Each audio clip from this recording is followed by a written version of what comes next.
ఈరోజు ఫిబ్రవరి 24వ తారీఖున గవర్నర్ గారి స్పీచ్, అదే రకంగా 28వ తారీఖున ప్రవేశపెట్టిన బడ్జెట్, వీటి అన్ని విషయాల మీద సుదీర్ఘంగా అసెంబ్లీలో ఎలాగూ ప్రతిపక్షం చెప్తా ఉన్న మాటలు ఎలాగూ వినే పరిస్థితి, అసెంబ్లీ నుంచి ప్రజలకు తెలిపే పరిస్థితి లేని పరిస్థితుల మధ్య మీ ద్వారా ప్రజలకు ప్రతిపక్షం సైడ్ నుంచి బడ్జెట్ మీద, గవర్నర్ ప్రసంగం మీద, వీటి అన్ని అంశాల మీద ఇటువైపున నాణ్యానికి ఇటువైపున వర్షన్ కూడా వినిపించే కార్యక్రమం చేస్తూ ఉన్నాం. నిజంగా చంద్రబాబు నాయుడు గారి 2 బడ్జెట్లు, ఇవాళ చంద్రబాబు నాయుడు ప్రవేశపెట్టిన 28వ తారీఖున తాను ప్రవేశపెట్టిన బడ్జెట్తో 2 బడ్జెట్లు తను ప్రవేశపెట్టినట్లయింది. ఈ 2 బడ్జెట్లు చంద్రబాబు నాయుడు గారివి గమనించినట్లయితే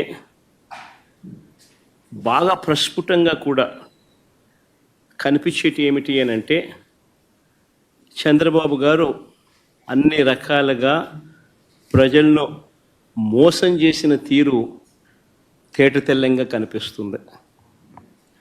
ఎన్నికలకు ముందేమో బాబు షూరిటీ, భవిష్యత్ గ్యారంటీ, ఎన్నికలు అయిపోయిన తర్వాత మాత్రం బాబు షూరిటీ, మోసం గ్యారంటీ అన్న పద్ధతిలోనే ఆయన పాలన సాగుతూ ఉంది.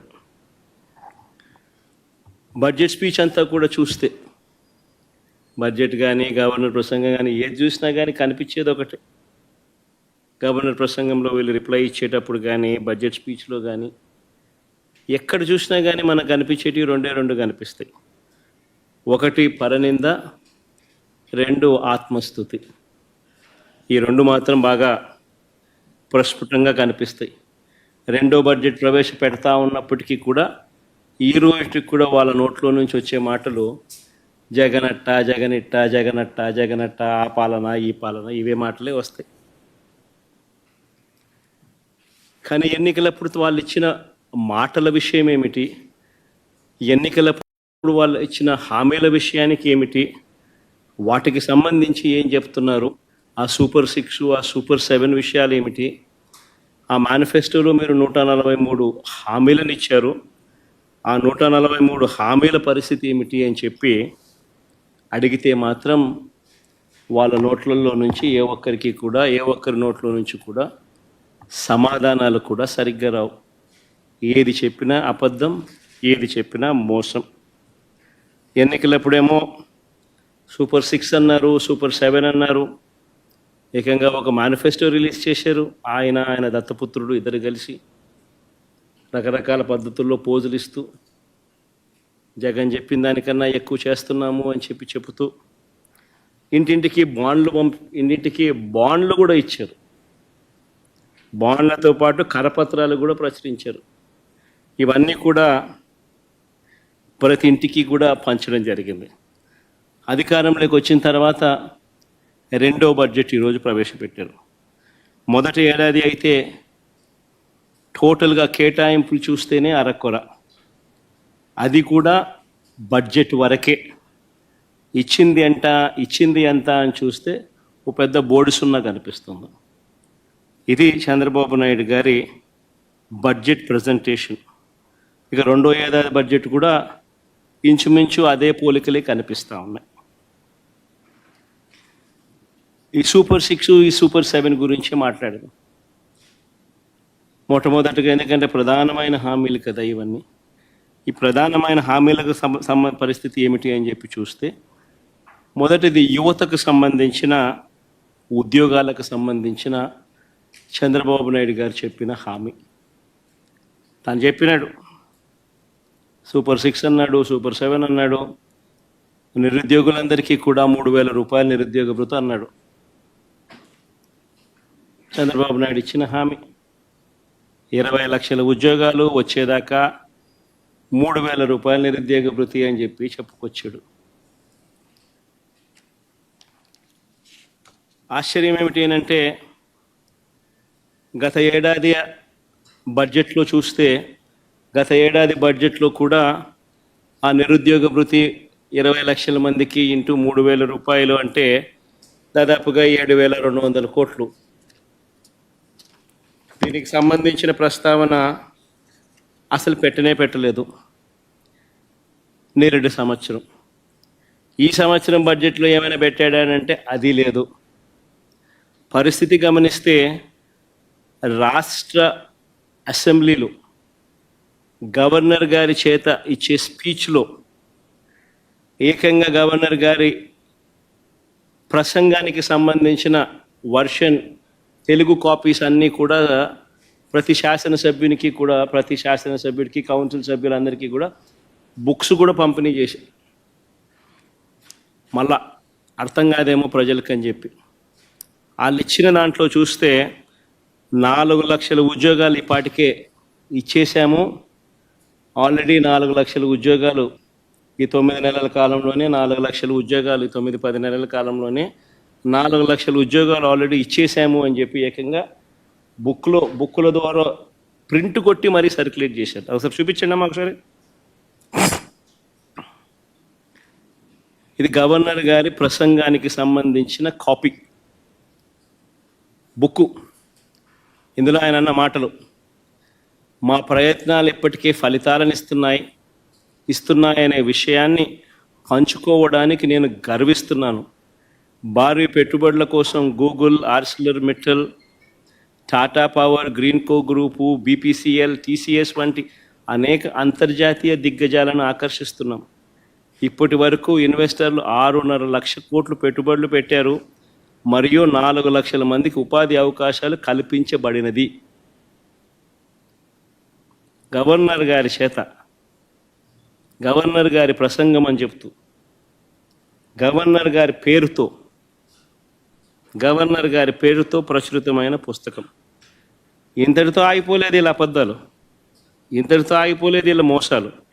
ఏకంగా ఈ బడ్జెట్ జరిగేటప్పుడే సోషియో ఎకనామిక్ సర్వే రిలీజ్ చేశారు.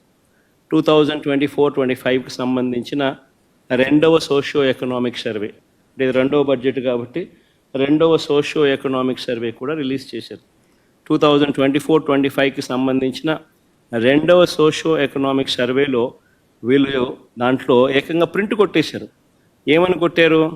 ఎంఎస్ఎంఈ సెక్టార్లో 2024-2025కి సంబంధించి ఏకంగా 27,07,752 ఉద్యోగాలు ఇచ్చేశారు.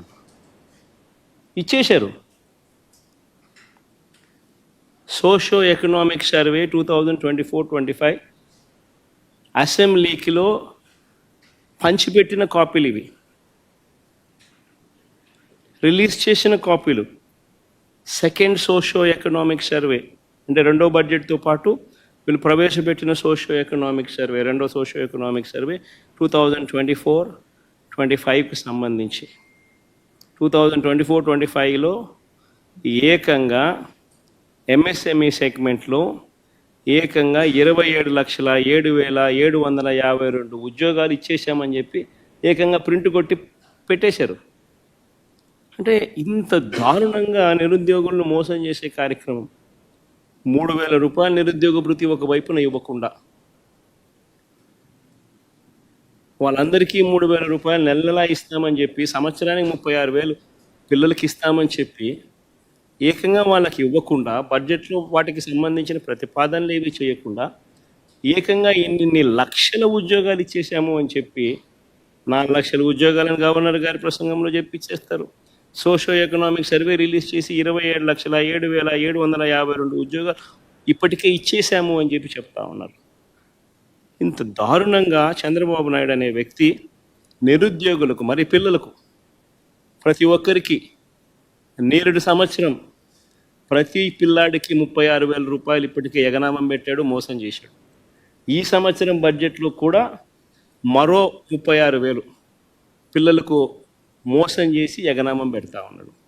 అంటే పిల్లలకు ఇప్పటికే చంద్రబాబు నాయుడు 72,000 రూపాయలు ప్రతి పిల్లాడికి చంద్రబాబు నాయుడు మోసం, దగ, వంచన, బకాయిలు రెండు అన్ని పదాలు పెట్టచ్చు. ఇప్పటికీ చేసిన మోసాలు.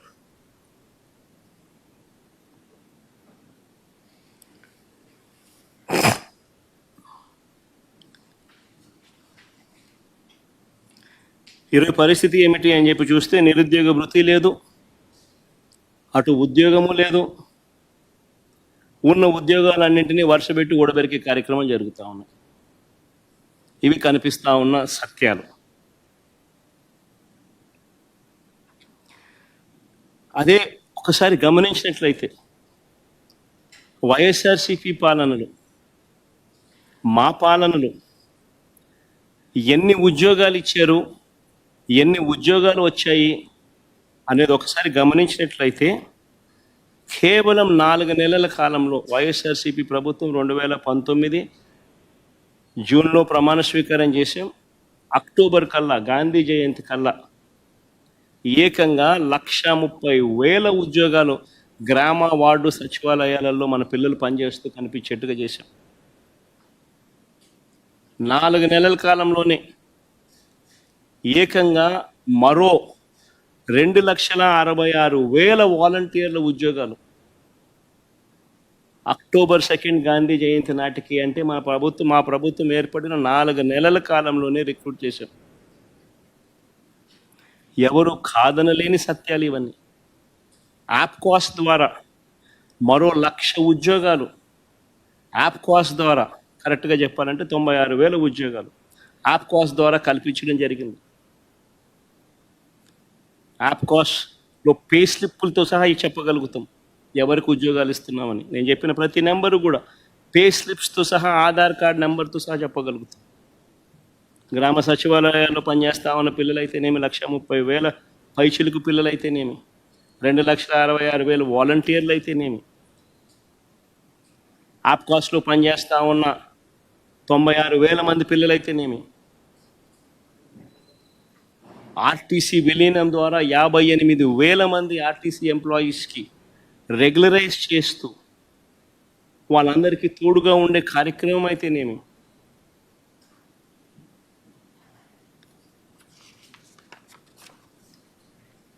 ఇవి కాక మిగిలిన కాంట్రాక్టు, మిగిలిన గవర్నమెంట్ ఉద్యోగాలన్నీ కూడా లెక్కేసుకుంటే అక్షరాల 5 సంవత్సరాల కాలంలో వైఎస్ఆర్సీపీ ప్రభుత్వ హయాంలో వివిధ సెక్టార్లలో గవర్నమెంట్ ఉద్యోగాలు అని అంటే గవర్నమెంట్ ఉద్యోగాలు, అవుట్సోర్సింగ్, కాంట్రాక్టు అన్ని గవర్నమెంట్ పరానికి సంబంధించినవి 6,31,310 మందిని వైఎస్ఆర్సీపీ హయాంలో ఉద్యోగాలు ఇచ్చారు. అదేవిధంగా లార్జ్ అండ్ మెగా సెక్టార్లో వీళ్ళు ఇచ్చిన సోషియో ఎకనామిక్ సర్వే రిపోర్ట్లు మొట్టమొదట బడ్జెట్ ప్రవేశపెట్టేటప్పుడు, ఇది మా సోషియో ఎకనామిక్ సర్వే రిపోర్ట్ కాదు, వీళ్ళ గవర్నమెంట్ వచ్చిన తర్వాత వీళ్ళ మొట్టమొదటి బడ్జెట్తో పాటు 2023-24 సంబంధించి వీళ్ళు ప్రవేశపెట్టిన సోషియో ఎకనామిక్ సర్వే, మేము చేసినది కాదు సోషియో ఎకనామిక్ సర్వే, వీళ్ళు ప్రవేశపెట్టిన సోషియో ఎకనామిక్ సర్వే. వీళ్ళ ప్రకారమే లార్జ్ అండ్ మెగా ఇండస్ట్రీస్లో 102,000 ఉద్యోగాలు ఇవ్వడం జరిగింది. ఎంఎస్ఎంఈ సెక్టార్లో ఈ వైఎస్ఆర్సీపీ హయాంలో 2019 నుంచి 2024 మధ్యలో ఏకంగా 32,79,970 ఉద్యోగాలు ఇచ్చారు. 32,79,770 ఉద్యోగాలు ఎంఎస్ఎంఈ సెక్టార్లో ఆ 5 సంవత్సరాల్లో ఇవ్వడం జరిగింది. మొత్తంగా వైఎస్ఆర్సీపీ 5 సంవత్సరాల పాలనలో అటు గవర్నమెంట్ ఉద్యోగాలు అయితేనేమి, లార్జ్ అండ్ మెగా ఇండస్ట్రీస్లో అయితేనేమి, ఎంఎస్ఎంఈ సెక్టార్స్లో అయితేనేమి, మొత్తానికి ఆ 5 సంవత్సరాలలో 40 లక్షల పైచిలకు ఉద్యోగాలు ఇచ్చినట్టుగా ఆధార్ కార్డ్ నెంబర్లతో సహా చెప్పగలిగే పరిస్థితిలో ఉంది. సోషియో ఎకనామిక్ సర్వేలో నేను చూపించే సోషియో ఎకనామిక్ సర్వే మా ప్రభుత్వంలో మేం చేసినది కాదు, చంద్రబాబు నాయుడు అధికారంలోకి వచ్చినాక తాను మొట్టమొదటి బడ్జెట్ ప్రవేశపెట్టేటప్పుడు తాను రిలీజ్ చేసిన సోషియో ఎకనామిక్స్ అది, తన హయాంలో రిలీజ్ చేసిన సోషియో ఎకనామిక్స్ అది.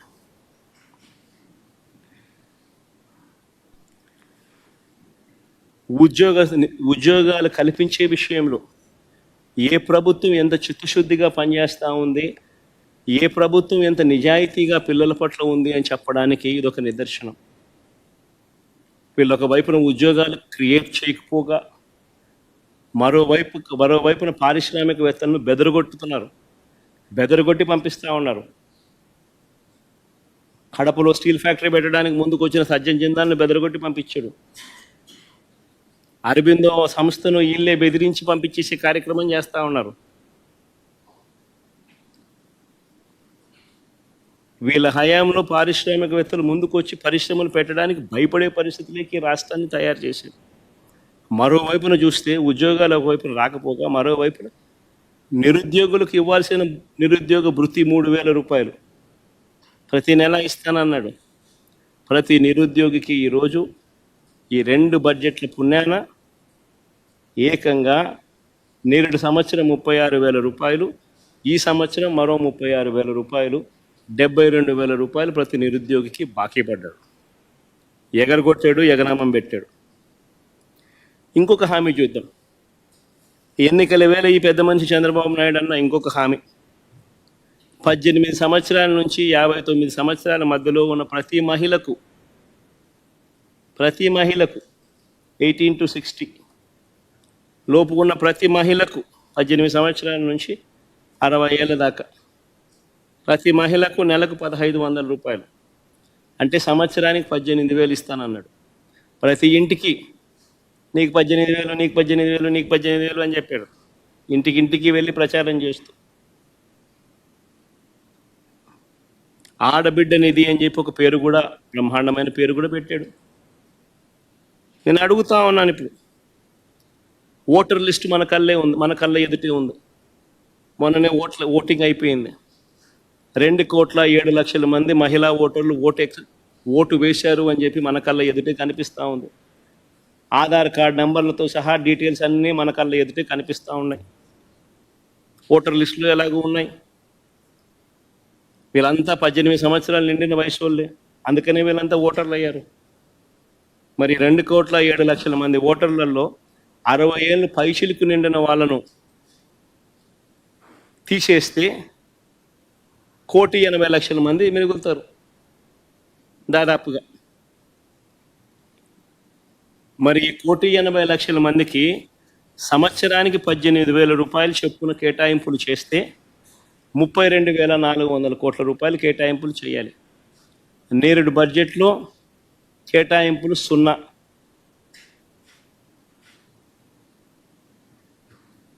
ఈ బడ్జెట్లో కేటాయింపులు 0.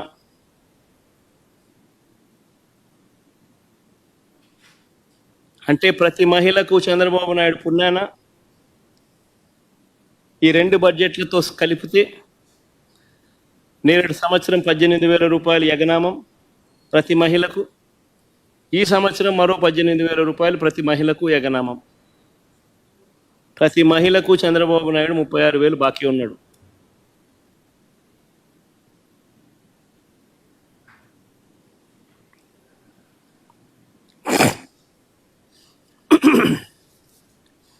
మహిళలందరికీ ఉచిత బస్సు, ఇది చాలా చిన్న హామీ వాస్తవం చెప్పాలంటే.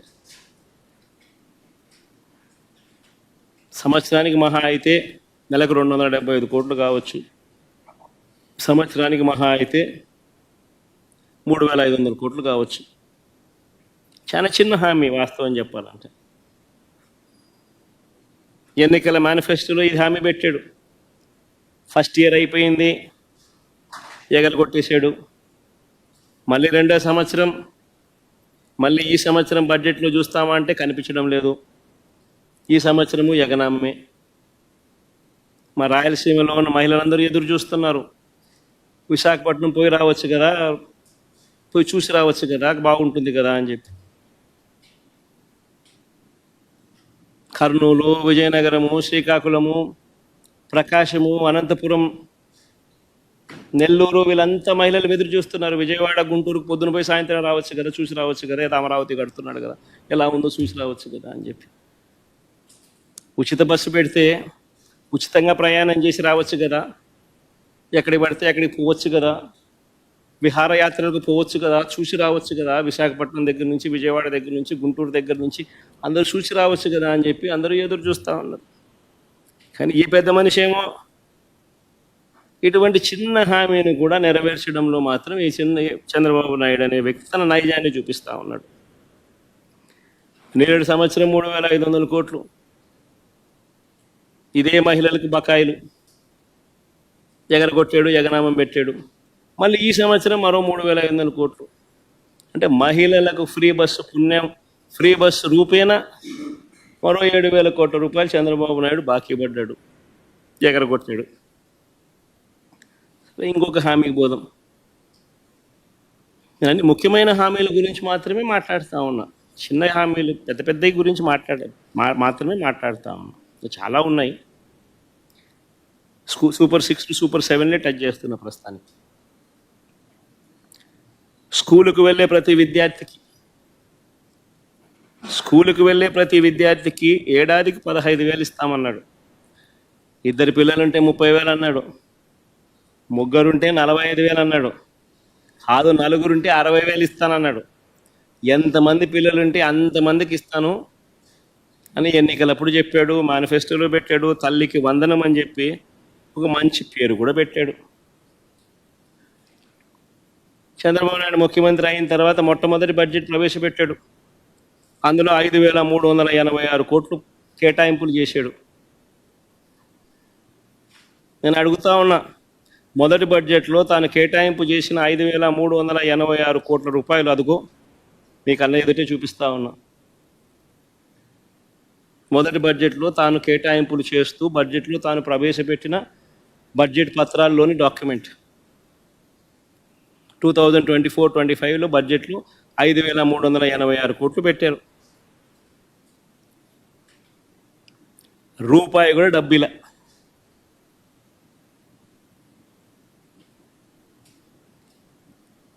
ఇదే పెద్ద మనిషి చంద్రబాబు నాయుడు మళ్ళీ చిత్తశుద్ధి ఎలాగూ లేదు కాబట్టి అమౌంట్లు ఎంత అనేది పక్కన పెట్టేయండి. అమౌంట్లో 13,000 చిల్లర కావాలి, 13,000 కోట్ల పైచిలకు కావాలి. ఆ 13,000 కోట్ల పైచిలకు ఎలాగో పెట్టేది లేదు. ఇష్టం వచ్చిన నెంబర్ ఏదో ఒకటి పెట్టాలి, నామకే వాస్తే పెట్టాలి, మోసం చేయాలనే ఉద్దేశంతో చిత్తశుద్ధి ఎలాగూ లేదు కాబట్టి పెట్టామన్నట్టుగా పెట్టారు. పెట్టిన తర్వాత దాన్ని అమలు చేయకుండా వదిలేశారు. ఈ సంవత్సరం బడ్జెట్ ఎట్ గ్లాన్స్లో 9,407 కోట్లు చూపించారు. బడ్జెట్ డాక్యుమెంట్స్లోకి వెళ్ళి చూస్తే, డిమాండ్ ఫర్ గ్రాంట్స్లోకి వెళ్ళి చూస్తే అక్కడ 8,278 కోట్లు ఇంకొక నెంబర్ కనిపిస్తుంది. సరే, వాస్తవానికి ఎంతమంది పిల్లలు ఉన్నారు, రాష్ట్రంలో ఎంత డబ్బు ఖర్చు అవుతుంది అని చెప్పి ఒకసారి లెక్కల్లోకి వెళ్ళి చూస్తే ఈ లెక్కలన్నీ కూడా యూడిఐఎస్సి అంటే unified district information system for education, central గవర్నమెంట్కి సంబంధించి department of school education and literacy, ఈ డిపార్ట్మెంట్కు, సెంట్రల్ గవర్నమెంట్ డిపార్ట్మెంట్కు, department of school education and లిటరసీకి మన కలెక్టర్లే కాకుండా దేశవ్యాప్తంగా ఉన్న కలెక్టర్లు అందరూ కూడా వాళ్ళ పరిధిలో ఉన్న ఏ బడిలో ఏ పిల్లాడు చదువుతూ ఉన్నాడు, ఆ పిల్లాడికి సంబంధించిన ఆధార్ కార్డు డీటెయిల్స్తో సహా ప్రతి జిల్లా నుంచి నమోదు చేస్తారు. That is called యూడిఐఎస్సి, unified district information system for education. ఇది మ్యాండేటరీగా, పీరియాడికల్గా, రెగ్యులర్గా ప్రతి డిస్ట్రిక్ట్ కలెక్టరు దేశవ్యాప్తంగా ఈ యూడిఐఎస్సికి తాను అప్లోడ్ చేస్తూ ఉంటాడు.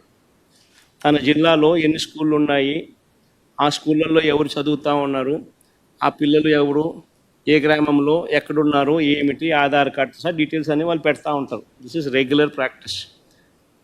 మన రాష్ట్రానికి సంబంధించి ఇదే రిపోర్ట్ ఇదే వెబ్సైట్లోకి వెళ్ళి చూస్తే central government entity department of school education and literacy వెబ్సైట్లోకి వెళ్ళి చూస్తే యూడిఐఎస్సి రిపోర్ట్ ఫర్ 2023-24లో చూస్తే ఆంధ్రప్రదేశ్కు సంబంధించి 87,41,885 మంది పిల్లలు ఆంధ్ర రాష్ట్రంలో 12వ తరగతి దాకా చదువుతూ ఉన్నారు. అప్ టు 12th క్లాస్ దాకా చదువుతూ ఉన్న పిల్లలు ఆంధ్ర రాష్ట్రంలో ఎంతమంది అని అంటే 87,41,885 మంది చదువుతూ ఉన్నారు. మరి ఇంటూ నువ్వు చెప్పిన 15,000 అంతే కదా. ఇదేం దీనికి ఏమో రాకెట్ సైన్స్ ఏం అవసరం లేదు కదా. ప్రతి జిల్లాలోనూ కలెక్టర్లు నమోదు చేసిన ఇన్ఫర్మేషనే కదా ఇది, అందరి దగ్గర ఉన్న ఇన్ఫర్మేషనే కదా ఇది. ఇంటూ 15,000 అంటే 13,112 కోట్ల రూపాయలు. మరి 13,112 కోట్ల రూపాయలకు చంద్రబాబు నాయుడు కేటాయించింది ఎంత? మొదటి సంవత్సరం ఆయన కేటాయించింది 5,386 కోట్లు కేటాయింపులు మాత్రమే. ఆ తర్వాత ఇచ్చేది ఎలాగో లేదు కాబట్టి పూర్తిగా ఎగనామమే. రెండో సంవత్సరం ఈ సంవత్సరం ఎంత కేటాయించాడు అని అంటే బడ్జెట్ అట్ గ్లాన్స్లో ఒక నెంబర్ 9,407 కోట్లని, గ్రాంట్స్లో ఏమో డిమాండ్ ఫర్ గ్రాంట్స్లో ఏమో ఆ డాక్యుమెంట్స్ చూస్తే కేవలం 8,278 కోట్లని ఇంకొక నెంబర్ కనిపిస్తుంది.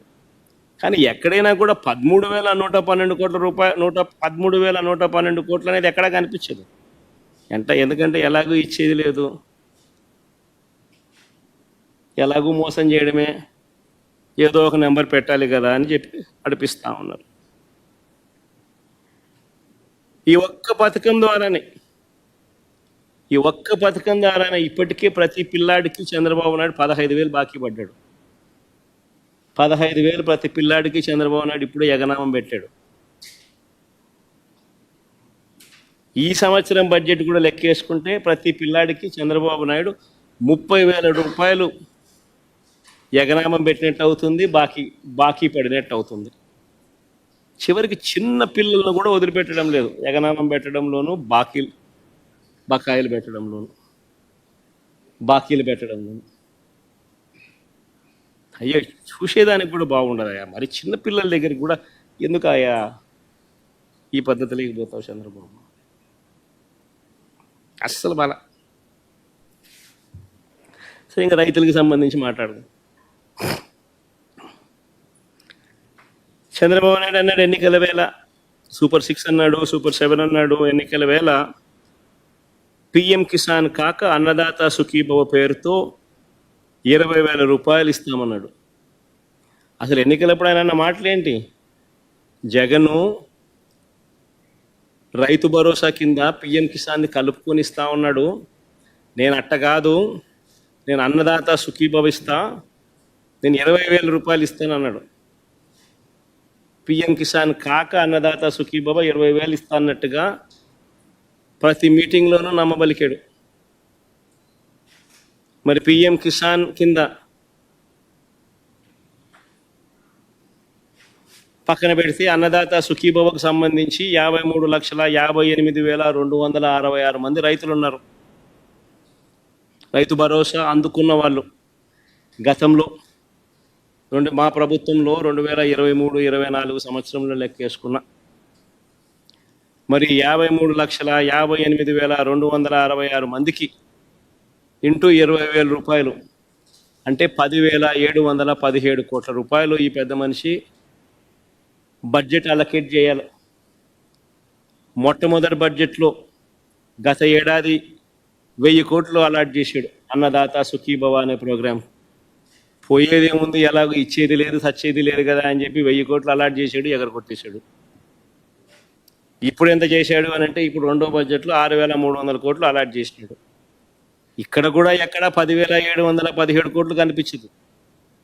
ఎందుకంటే ఎలాగూ ఇచ్చేది లేదు సచ్చేది లేదు, ఎలాగూ మోసం చేసేది కదా అన్నట్టుగా తయారైంది చంద్రబాబు నాయుడు పరిస్థితి. ఇప్పటికే ప్రతి రైతుకు చంద్రబాబు నాయుడు 20,000 రూపాయలు బాకీ పడ్డాడు, ఎగనామం పెట్టాడు. ఈ రెండో ఏడాది ప్రతి రైతుకు మళ్ళీ ఈ రెండో ఏడాది కూడా కలుపుకుంటే మరో 20,000 రూపాయలు. అంటే మొత్తంగా ఈ రెండో ఏడాది కూడా గడిస్తే 40,000 రూపాయలు ప్రతి రైతుకు కూడా చంద్రబాబు నాయుడు ఎగనామం పెట్టాడు, బాకీ పడ్డాడు.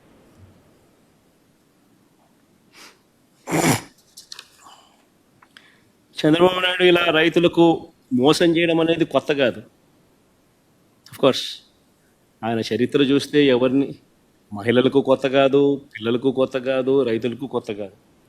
కానీ రైతులకు సంబంధించి ప్రత్యేకంగా చెప్పాలని అంటే నేడు ఎలక్షన్స్ కన్నా ముందు ఎలక్షన్స్ ఒకసారి గమనిస్తే 87,612 కోట్ల రూపాయల రైతుల రుణాలు, వ్యవసాయ రైతుల రుణాలు మాఫీ చేస్తానని చెప్పి హామీ ఇచ్చి, బ్యాంకుల్లో పెట్టిన బంగారం విడిపిస్తాను అని చెప్పి హామీ ఇచ్చి, చివరికి 87,612 కోట్ల రూపాయలకు గాను కనీసం వడ్డీలకు కూడా సరిపోని విధంగా తన 5 సంవత్సరాల అప్పటి పాలనలో కేవలం 15,000 కోట్ల రూపాయలు మాత్రమే విడల్చి చేతులు దులుపుకున్న పరిస్థితుల మధ్య చంద్రబాబు నాయుడు ఎలా ఓడిపోయాడో మనమంతా చూసాం. మళ్ళీ ఈరోజు సీఎం అదే పద్ధతిలో మళ్ళీ రైతులను మోసం చేసే కార్యక్రమం మళ్ళా జరుగుతూ ఉంది. ఇప్పటికే రైతులకు 20,000 రూపాయలు మోసం చేశాడు, గత ఏడాది ఇవ్వకుండా ఎగరగొట్టేశాడు. ఈ సంవత్సరం మళ్ళీ 20,000 రూపాయలు ఎగరగొట్టే కార్యక్రమానికి చంద్రబాబు నాయుడు శ్రీకారం చుట్టాడు. ఇది మన కళ్ళ ఎదుటే కనిపిస్తా ఉన్న సత్యం. సరే, కాస్త ముందుకు పోతే ఇంకొక పథకం, ఇదే పెద్ద మనిషి చంద్రబాబు నాయుడు చిన్న పథకం, దీపం అనే ఒక పథకం. ఈ దీపం అనే ఈ పథకానికి సంబంధించి ఇదే పెద్ద మనిషి పెద్ద ఎక్కువ ఖర్చు అయ్యేటివి కూడా కాదు, 4,000 కోట్లు ఖర్చు అవుతుంది. రాష్ట్రంలో 1,59,00,000 దీపం కనెక్షన్లు ఉన్నాయి అని చెప్పి మన అందరికీ కూడా తెలిసిన విషయమే. Ministry for petroleum and natural gas వాళ్ళ వెబ్సైట్ లేకపోతే క్లియర్గా కనిపిస్తుంది. Ministry of petroleum and natural gas వాళ్ళ వెబ్సైట్లో petroleum planning and analysis cell సంబంధించిన రిపోర్టు మన కళ్ళ ఎదుటే కనిపిస్తుంది. దాంట్లో ఆంధ్ర రాష్ట్రంలో 1,59,00,000 active domestic customers of LPG ఉన్నారు అని చెప్పి వాళ్ళ రిపోర్ట్లో ప్రచురణ కూడా చేశారు. వీళ్ళందరి ఆధార్ కార్డులు ఉన్నాయి, వీళ్ళందరి డీటెయిల్స్ ఉన్నాయి, ఎవరికి ఉన్నాయి, అన్ని డీటెయిల్స్ అన్నీ ఉన్నాయి. ఉన్నప్పటికీ కూడా ఈ 1,59,00,000కు 3 సిలిండర్లు చంద్రబాబు నాయుడు గారు ఇస్తారని ఎన్నికల మేనిఫెస్టోలో హామీ ఇచ్చాడు. 1,59,00,000 ఇంటూ 3 సిలిండర్లు అని అంటే సంవత్సరానికి కావాల్సింది 4,000 కోట్లు. ఇందులో మొదటి ఏడాది మోసం చేస్తూ 3 సిలిండర్లు కాస్త 1 సిలిండర్కి తీసుకొచ్చాడు. ఆ 1 సిలిండర్లన్నా అందరికీ ఇచ్చాడంటే అది ఇవ్వకోకుండా అందరికీ ఎగరగొట్టేశాడు. కేవలం 895 కోట్లు మాత్రమే ఇచ్చి, 865 కోట్లు మాత్రమే ఇచ్చి అది ఎగనామం పెట్టేశాడు. పోనీ ఈ సంవత్సరం అన్నా, రెండో సంవత్సరం అన్నా 3 సిలిండర్లు ఇస్తున్నాడా అని చెప్పి చూస్తే 1,59,00,000కు 3 సిలిండర్లకు 4,000 కోట్ల రూపాయలు అవసరమైతే బడ్జెట్లో ఈయన కేటాయింపు చేసింది 2,600 కోట్లు మాత్రమే.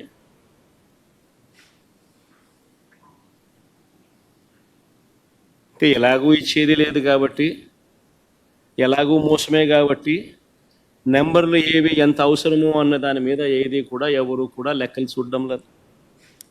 ఎలాగో ఎగరగొట్టేదే, నామకే వాస్తే చేయాలంటే చేయాలన్నట్టుగా చేసేదే కాబట్టి ఎలాగో ఎగనామం పెట్టేదే కదా అని చెప్పి అడుగులు వేస్తూ ఉన్నాడు చంద్రబాబు నాయుడు గవర్నమెంట్లో. మరో ముఖ్యమైన హామీ 50 ఏళ్ళకే పెన్షన్ అన్నాడు.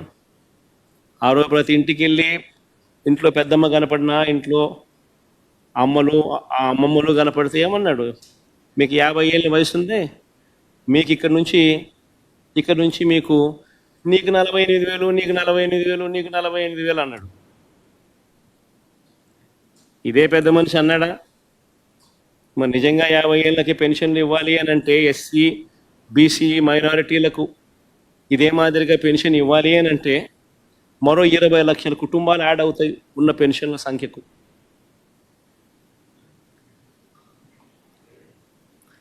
ఈ 20 లక్షల కుటుంబాలకు 4,000 రూపాయల చొప్పున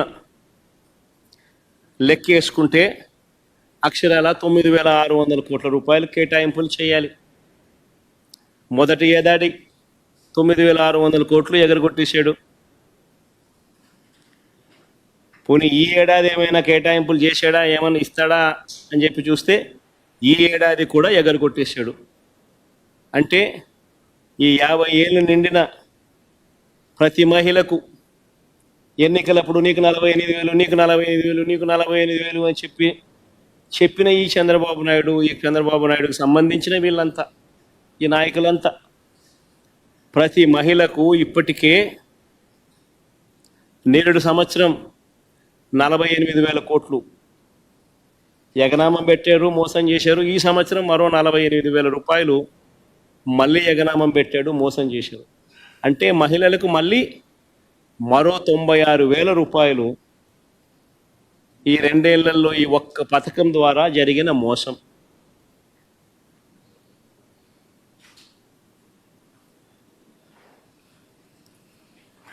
అసలు మొత్తంగా సూపర్ 6లు సూపర్ 7లకు అసలు ఎంత అవుతుంది? ఈ సూపర్ 6లు సూపర్ 7లే లెక్కేసుకుందాం, పెద్ద పెద్దవన్నీ లెక్కేద్దాం, చిన్న చిన్న కాస్త పక్కన పెట్టినా కూడా అని అనుకుంటే కూడా కావాల్సింది 79,867 కోట్ల రూపాయలు. ఆడబిడ్డ నిధి 32,400 కోట్లు, అన్నదాత సుఖీభవ 10,712 కోట్లు, నిరుద్యోగ భృతి 7,200 కోట్లు, దీపం పథకానికి 3,900 కోట్లు, ఉచితంగా బస్సుకు మరో 3,000 కోట్లు, తల్లికి వందనానికి మరో 13,000 చిల్లర కోట్లు, 50 ఏళ్ళకే పెన్షన్ అనే పథకానికి మరో 9,600 కోట్లు, మొత్తంగా కలిపి దాదాపుగా 79,867 కోట్లు, అంటే దాదాపు 80,000 కోట్లు కావాలి. మరి ఈ పెద్ద మనిషి నేరుడు బడ్జెట్లో ఎంత కేటాయించాడు అని చెప్పి చూస్తే, నేరుడు బడ్జెట్లో గత ఏడాది 7,282 కోట్లు మాత్రమే కేటాయించారు. చేసిన తర్వాత ఎంత ఖర్చు పెట్టాడు అని అంటే కేవలం 865 కోట్లు మాత్రమే ఖర్చు పెట్టాడు. పోనీ ఈ సంవత్సరం బడ్జెట్లో 79,867 కోట్లకు గాను ఈ పెద్ద మనిషి ఎంత కేటాయింపులు చేశాడు అని అంటే కేటాయింపులే కేవలం 17,179 కోట్లు మాత్రమే కేటాయింపులు చేశాడు. అంటే ఇది కూడా ఎలాగో మోసం చేయడమే కదా అనే పద్ధతిలో జరుగుతూ ఉంది. బాబు షూరిటీ, మోసం గ్యారంటీ అన్నదానికి నిదర్శనాలు ఇవన్నీ కూడా. ఇదే పెద్ద మనిషి మన చిత్తూరు జిల్లాకి పోతాడు, పోయి గంగాధర్ నెల్లూరులో చంద్రబాబు నాయుడు అనే వ్యక్తి మాట్లాడుతూ అని అంటాడు, ఏమంటాడు? వైఎస్ఆర్సీపీ వాళ్లకు ఏ పనులు చేయొద్దు, ఏ పథకాలు ఇవ్వద్దు అని పెద్ద మనిషి చంద్రబాబు నాయుడు చెప్పుకొచ్చాడు. పబ్లిక్ మీటింగ్లో ఈ పెద్ద మనిషి అందరూ చూస్తూ ఉండగా అందరి సమక్షంలో ఈ పెద్ద మనిషి మాట్లాడిన మాటలు ఇవి. ఏ పథకాలు ఇవ్వద్దు అని అంటాడు ఈ పెద్ద మనిషి. అసలు ఇది నేను అడుగుతా ఉన్నా, ఇవ్వడానికి ఇవ్వకపోవడానికి అసలు ఇది బాబు గారి సొమ్మ అని అడుగుతున్నా, ఎవడు అని అడుగుతా ఉన్నా. హీస్ ఓన్లీ ఏ కస్టోడియన్. ఈ మనిషి ఎవడు అని అడుగుతా ఉన్నా. ప్రభుత్వం నడిచేది ప్రజల కోసం, ప్రజల సొమ్ముతో నడుస్తూ ఉంది. ఇదే పెద్ద మనిషి ముఖ్యమంత్రిగా ప్రమాణ స్వీకారం చేసేటప్పుడు ఈ పెద్ద మనిషి చేసిన ప్రమాణం ఏమిటి? పక్షపాతానికి, రాగద్వేషాలకు అతీతంగా పరిపాలన చేస్తాను అని చెప్పి రాజ్యాంగబద్ధంగా ఈ మనిషి ప్రమాణం చేశాడు. పక్షపాతానికి, రాగద్వేషాలకు అతీతంగా పరిపాలన చేస్తానని ప్రమాణం చేసి ఇప్పుడు ఈ పెద్ద మనిషి ఇలా మాట్లాడుతూ ఉన్నాడు. ఏకంగా బహిరంగంగా, బాహాటంగా పబ్లిక్ స్పీచ్లో ఈ మాదిరిగా మాట్లాడుతూ ఉన్నాడు. మరి ఈ మనిషి మీద ఎవరైనా జడ్జిలు కానీ, ఆయన మాటలు, నా మాటలు ఎవరైనా జడ్జిలు వింటున్నా కానీ, అది గవర్నర్ గారైనా కానీ నా మాటలు, ఆయన మాటలు ఎవరైనా కానీ విన్నా కానీ, అసలు ఇలాంటి వ్యక్తిని ఒక్క నిమిషమైనా ముఖ్యమంత్రి స్థానంలో కొనసాగించడం ధర్మమేనా?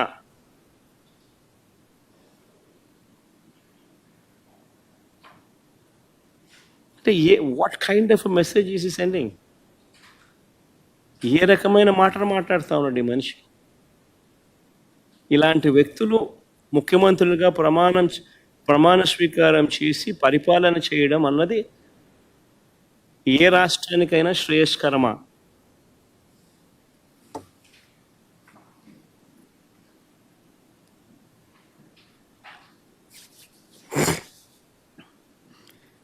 ఇక పెన్షన్ల విషయానికి వద్దాం. పెన్షన్ల విషయానికి వస్తే మా ప్రభుత్వం ఉన్న నాటికి, అంటే ఎలక్షన్ కోడ్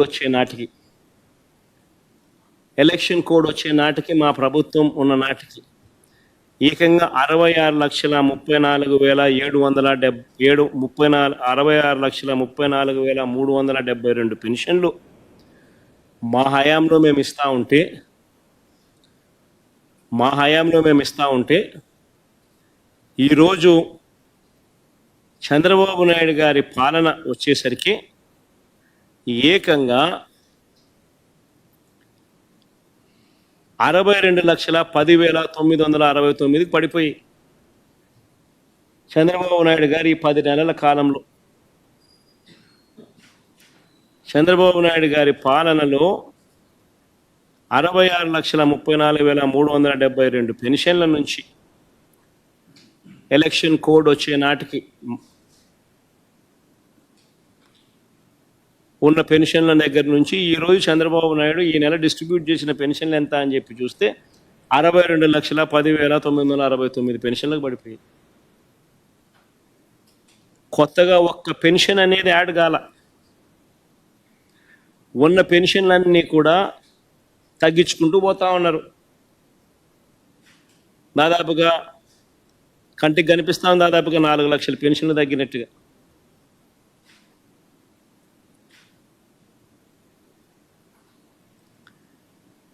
ఈ సంవత్సరం బడ్జెట్ చూస్తే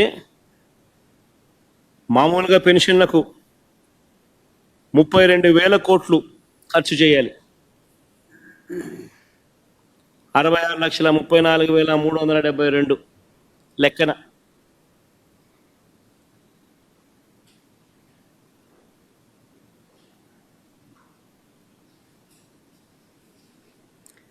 బడ్జెట్ ఈ సంవత్సరం చూస్తే 27,000 కోట్లు.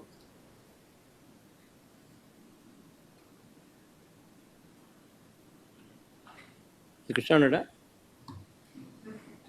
ఈ 66,34,372 మీదనా, లేకపోతే 62,10,962 మీదనా ఈ 32,000 కోట్లు?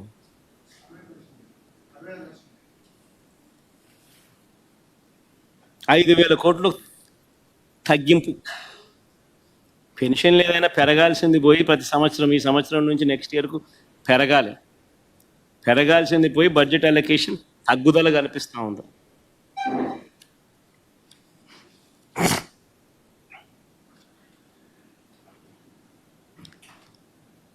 ఈ చంద్రబాబు నాయుడు గారు తను చెప్పిన సరే ఈ 6 సూపర్ 6లు సూపర్ 7లు కాస్త పక్కన పెడితే మిగిలిన 143 హామీల పరిస్థితి ఏమిటి?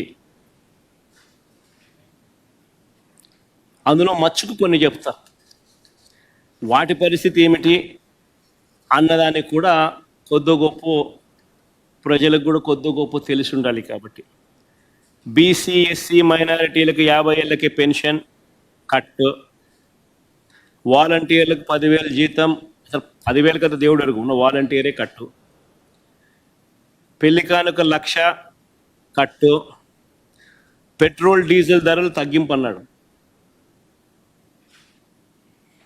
సంవత్సరం దాటింది, 10 నెలలు అయిపోయింది. ఈ సంవత్సరం కొత్త బడ్జెట్ తగ్గించే కార్యక్రమాలు ఎక్కడ కనిపించడంలో. చంద్రన్న బీమా అన్నాడు, సహజ మరణానికి 5 లక్షలు, ప్రమాదవశాత్తు మరణిస్తే 10 లక్షలు అన్నాడు, గాలికి పోయింది. డ్వాక్రా సంఘాలకు వడ్డీ లేని రుణాలు 10 లక్షల వరకు అన్నాడు. వడ్డీ లేని రుణాలు 10 లక్షల వరకు కథ దేవుడు ఎరుగు. డ్వాక్రా సంఘాలకు సున్నా వడ్డీకి ఇచ్చే రుణాలు నేరుడు సంవత్సరం 950 కోట్లు పెట్టాడు బడ్జెట్. ఇచ్చింది ఎంత అని చూస్తే బోర్డు సున్నా వడ్డీకి ఇచ్చింది బోర్డు 0. అక్క చెల్లెమ్మలకు మోసం చేస్తూ ఈ సంవత్సరం సున్నా వడ్డీ పథకానికి కేటాయింపులు ఎంత అంటే 100 కోట్లు పెట్టాడు. అంటే ఈ సంవత్సరం కూడా నేను ఇవ్వబోయేది బోర్డు సున్నా అని చెప్పి చెప్తా ఉన్నాడు. సో 10 లక్షల దాకా పెంచి సున్నా వడ్డీ ఇచ్చే కదా దేవుడు ఎరుగు. ఉన్న సున్నా వడ్డీ పథకం పూర్తిగా ఎత్తేసే కార్యక్రమం జరిగింది. ఆటో డ్రైవర్లకు, ట్యాక్సీ డ్రైవర్లకు, హెవీ లైసెన్స్ ఉన్న ప్రతి లారీ టిప్పర్ డ్రైవర్లకు ప్రతి ఏటా 15,000 ఆర్థిక సహాయం. ఒక జగన్ వాహన మిత్ర ఇస్తున్నాడు కదా, నేను కాంపిటీషన్గా 15,000 ఇస్తానని చెప్పి తీసుకొచ్చాడు ఈ పథకం. ఉన్న వాహన మిత్రకు పోయింది, పెడతానన్న 15,000 బిర్యానీ కాస్త అది మోసంగా తయారైపోయింది. ముస్లింలకు మైనారిటీ ఫైనాన్స్ కార్పొరేషన్ ద్వారా 5 లక్షల వరకు వడ్డీ లేని రుణాలు అన్నాడు. ఒక్కడికి ఇలా వడ్డీ లేని రుణాలు ముస్లిం మైనారిటీ ఫైనాన్స్ కార్పొరేషన్ ద్వారా 5 లక్షల వరకు వడ్డీ లేని రుణాలు. ఇంకా ఇలా ఎన్నో, ఇలాంటివి ఇంకా ఎన్నో. ఆ 143 ప్రామిసులు చూస్తే ఇవి కాక ఈ పెద్ద మనిషి చంద్రబాబు నాయుడు ఇంకా ఏమన్నాడో తెలుసా? ఇది వెరీ ఇంట్రెస్టింగ్, ఇదంతా మీరంతా వినాలి. ఈ 143 ప్రామిసులు కాక, ఇవి కాక చంద్రబాబు నాయుడు ఇంకా ఆయన ఏమన్నాడో ఒక్కసారి నేను ప్లే చేస్తా ఎన్నికలప్పుడు. ఒక్కసారి మీరంతా కూడా, ఎందుకంటే బాగా ఇంట్రెస్టింగ్ టాపిక్ ఇది. ఒకసారి ప్లే చేయమంట. ఈరోజు నేను ఒకటి హామీ ఇస్తున్నా, జగన్మోహన్ రెడ్డి పెట్టిన సంక్షేమ కార్యక్రమాలు ఆగిపోవు. ఇంకా మెరుగైన సంక్షేమ కార్యక్రమాలు ఇచ్చి మిమ్మల్ని ముందుకు తీసుకుపోతామని హామీ ఇస్తున్నా. మనం హామీలు ఇచ్చాం, సూపర్ 6 చెప్పాం, చూస్తే భయం వేస్తా ఉంది. ముందు కదలలేకపోతున్నాం. ఈ విషయాలు రాష్ట్ర ప్రజానీకం కూడా ఆలోచించాలి.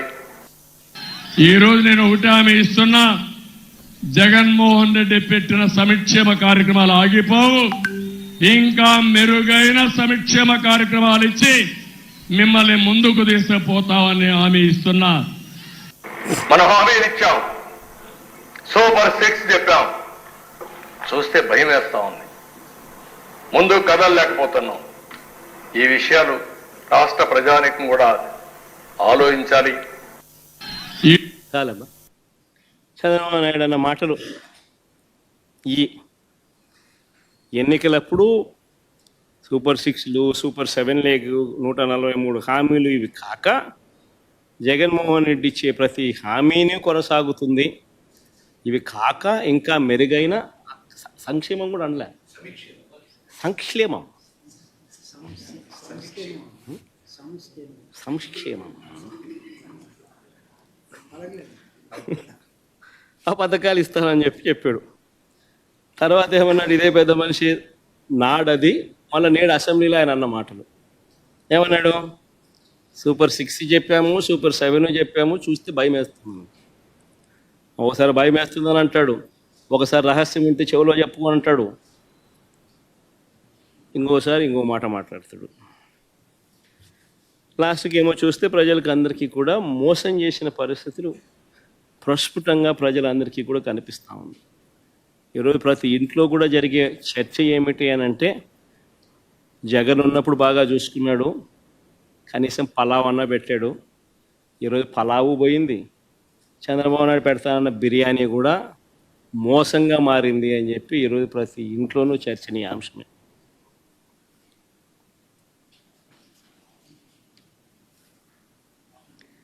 ఆ రోజు ఒకవైపున సంక్షేమ కార్యక్రమాలన్నీ కూడా ఎప్పుడూ రాష్ట్ర చరిత్రలో జరగని విధంగా,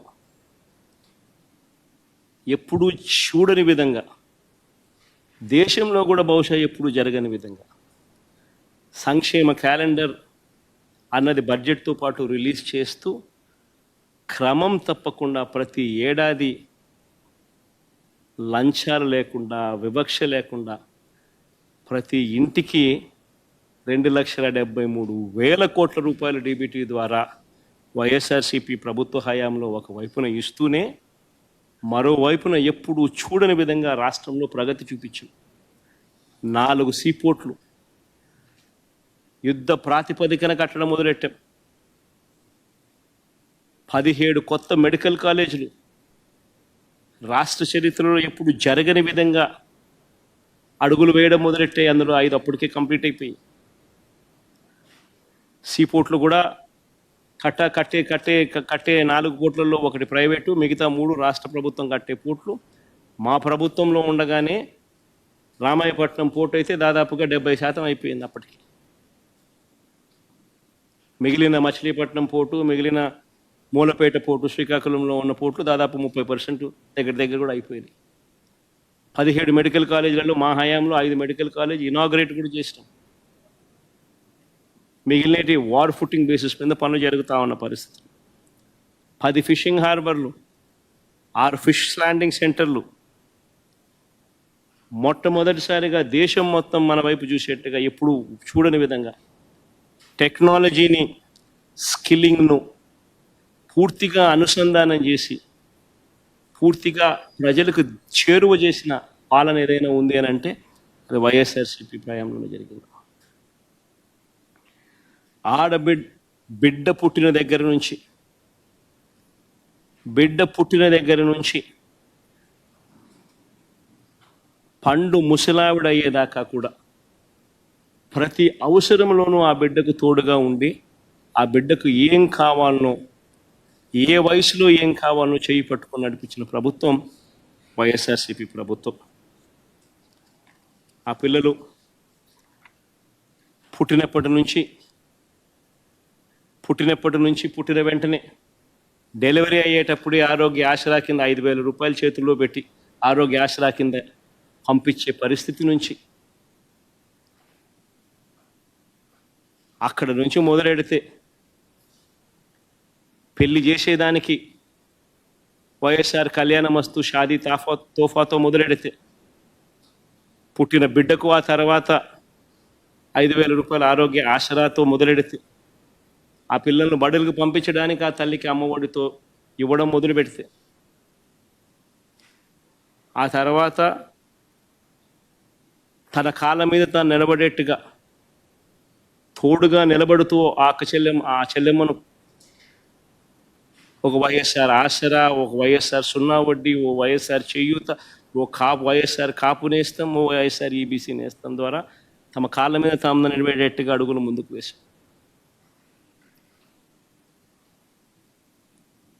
ITC, Procter and Gamble, Amul లాంటి సంస్థను తీసుకొని వచ్చి వాళ్ళందరికీ కూడా భాగస్వామ్యం చేసి వాళ్ళందరినీ కూడా ఆదాయాలు పెంచేట్టుగా తోడుగా నిలబడ్డాం. పండు వయసులో చంద్రబాబు నాయుడు హయాంలో 1,000 రూపాయలు పెన్షన్ ఉంటే 3,000 రూపాయలకు పెన్షన్ పెంచుకుంటూ పోయి పండు వయసులో ఉన్న వృద్ధులకు అండగా ఉండే కార్యక్రమం చేసినాం.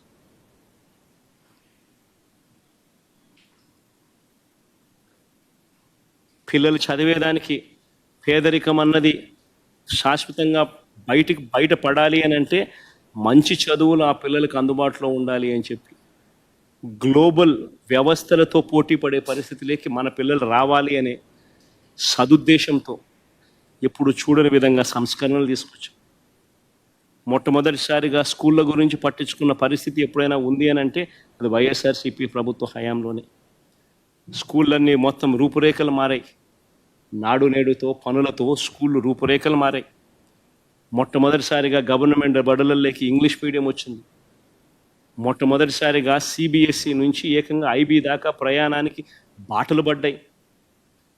మొట్టమొదటిసారిగా 3వ తరగతి నుంచే ఆ పిల్లలకు టోఫుల్ యాజ్ అ పీరియడ్ కింద క్లాసులు చెప్పడం మొదలెట్టారు. మొట్టమొదటిసారిగా 3వ తరగతి నుంచే ఆ పిల్లలకు సబ్జెక్ట్ టీచర్ కాన్సెప్ట్ అందుబాటులోకి వచ్చింది. మొట్టమొదటిసారిగా ఆ పిల్లలకు బైలింగ్వల్ టెక్స్ట్ బుక్స్, ఒక పేజీ ఇంగ్లీషు మరో పేజీ తెలుగుతో టెక్స్ట్ బుక్లు అందుబాటులోకి తీసుకొని రావడం జరిగింది. మొట్టమొదటిసారిగా ఆ స్కూళ్ళల్లో 6వ తరగతి నుంచి ప్రతి class room digitised class room కింద ఐఎఫ్పి ప్యానెళ్లతో ప్రతి క్లాస్ రూము 6వ తరగతి నుంచి డిజిటైజ్ చేయడం జరిగింది. 8వ తరగతి పిల్లలు వచ్చేసరికి పిల్లల చేతుల్లో ట్యాబులు కనిపించాయి. మొట్టమొదటిసారిగా పెద్ద చదువులకు పూర్తి ఫీజు రీయింబర్స్మెంట్ కల్పిస్తూ Vidya Deevena, boarding and lodging ఖర్చులకు పిల్లలు అవస్థలు పడకుండా వసతి దీవెన, ఇవే కాకుండా పెద్ద చదువుల కరికులంలో కూడా మార్పులు తీసుకొస్తూ ప్రఖ్యాత యూనివర్సిటీస్, వరల్డ్ రినౌండ్ యూనివర్సిటీస్ను ఆన్లైన్ పద్ధతిలో మన కోర్సులో, మన కరికులంలో వాళ్ళ సబ్జెక్టులను అనుసంధానం చేస్తూ ఎడెక్స్ ద్వారా ఆ సర్టిఫికెట్లను మన కరికులంలో భాగం చేయడం. ఈరోజు ఈ విద్యా వ్యవస్థ మొత్తం నాశనం అయిపోయింది.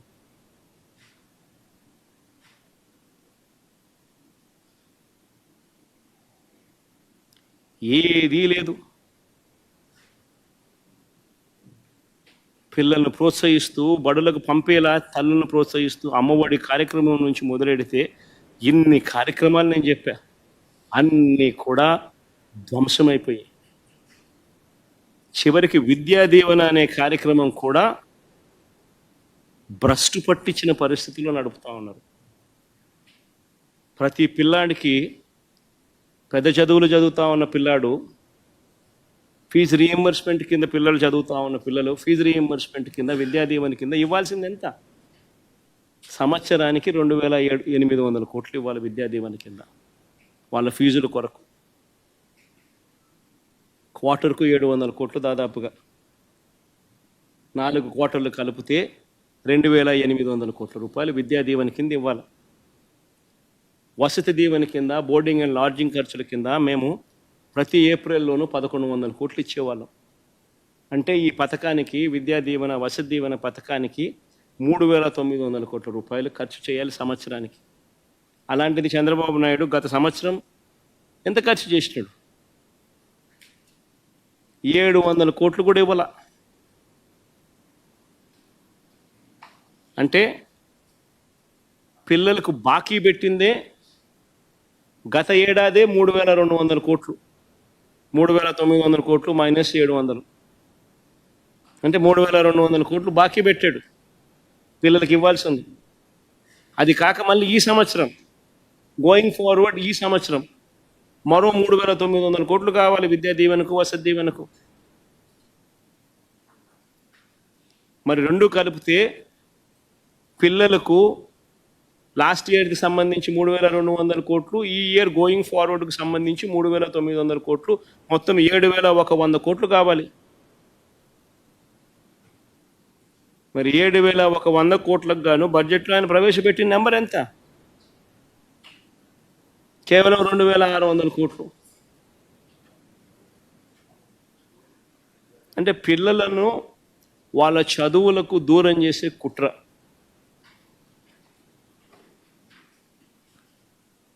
ఇప్పటికే ఆన్లైన్ వర్టికల్స్, ఎడెక్స్తో కుదుర్చుకున్న ఒప్పందం గాలికి ఎగిరిపోయింది.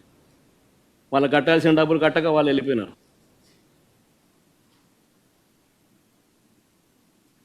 మరోవైపున చూస్తే విద్యా దీవెన ఇవ్వక ఇంజనీరింగ్ కాలేజీలు సైతం మూసేసే పరిస్థితిలోకి వచ్చేస్తున్నాయి. పిల్లలు చదువులు మానేసే పరిస్థితిలోకి వచ్చేసినారు ఫీజులు కట్టలేక. వసతి దీవెన అంటే ఎలాగో పూర్తిగా గాలికే వదిలేసినారు. పిల్లల తరపున పోరాటం చేస్తూ మార్చి 12వ తారీఖున ప్రతి జిల్లా హెడ్ క్వార్టర్స్లో వైఎస్ఆర్సిపి కలెక్టర్లకు విజ్ఞాపన పత్రాలు ఇచ్చే కార్యక్రమం మార్చి 12వ తారీఖున జిల్లా హెడ్ క్వార్టర్స్లో వైఎస్ఆర్సిపి పిల్లల తరపున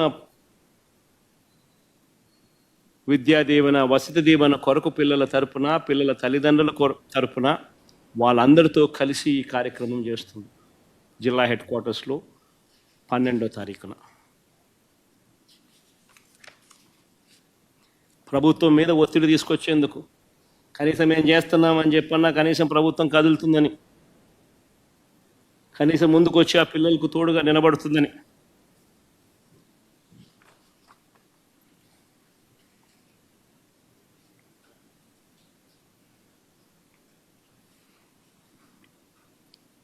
వైద్య రంగం తీసుకున్న అదే పరిస్థితి. పూర్తిగా వ్యవస్థను నిర్వీర్యం చేసిన పరిస్థితి కనిపిస్తూ ఉండదు. పేదవాడికి, మధ్యతరగతి వాడికి ఒక ఆసరాగా నిలబడింది వైఎస్ఆర్సిపి ప్రభుత్వం. అప్పట్లో వైద్యం కోసం ఏ ఒక్కరూ కూడా అప్పుల పాలయ్యే పరిస్థితి రాకూడదు అని వైఎస్ఆర్సీపీ ప్రభుత్వం తప్పించింది. ఎప్పుడు చూడని విధంగా గ్రామాలలో విలేజ్ క్లినిక్స్, ఎప్పుడు చూడని విధంగా గ్రామాలలో ఫ్యామిలీ డాక్టర్ కాన్సెప్ట్, ఎప్పుడు చూడని విధంగా కొత్త 104, 108 వాహనాలు, ఎప్పుడు చూడని విధంగా హాస్పిటల్లో నాడు నేడు కార్యక్రమాలు, ఎప్పుడు చూడని విధంగా 17 కొత్త మెడికల్ కాలేజీలు, ఎప్పుడు చూడని విధంగా ఆరోగ్యశ్రీ ప్రొసీజర్స్ను 1050 నుంచి 3300 ప్రొసీజర్లకు ఆరోగ్యశ్రీని పెంచడం, ఎప్పుడు చూడని విధంగా 25 లక్షల దాకా పేదలకు, ఈ మధ్యతరగతి వర్గాలకు ఉచితంగా ఆరోగ్యశ్రీ, ఎప్పుడు చూడని విధంగా ఆపరేషన్ అయిపోయిన తర్వాత ఆ పేదవాడికి రెస్ట్ పీరియడ్లో కూడా ఆ పేదవాడికి తోడుగా ఉంటూ వైఎస్ఆర్ ఆరోగ్య ఆసరా. ఈరోజు ఈ పథకాలన్నీ కూడా మొత్తం ధ్వంసం. 25 లక్షలు ఉండే ఆరోగ్యశ్రీని 2.5 లక్షలకు తగ్గిస్తున్నారు.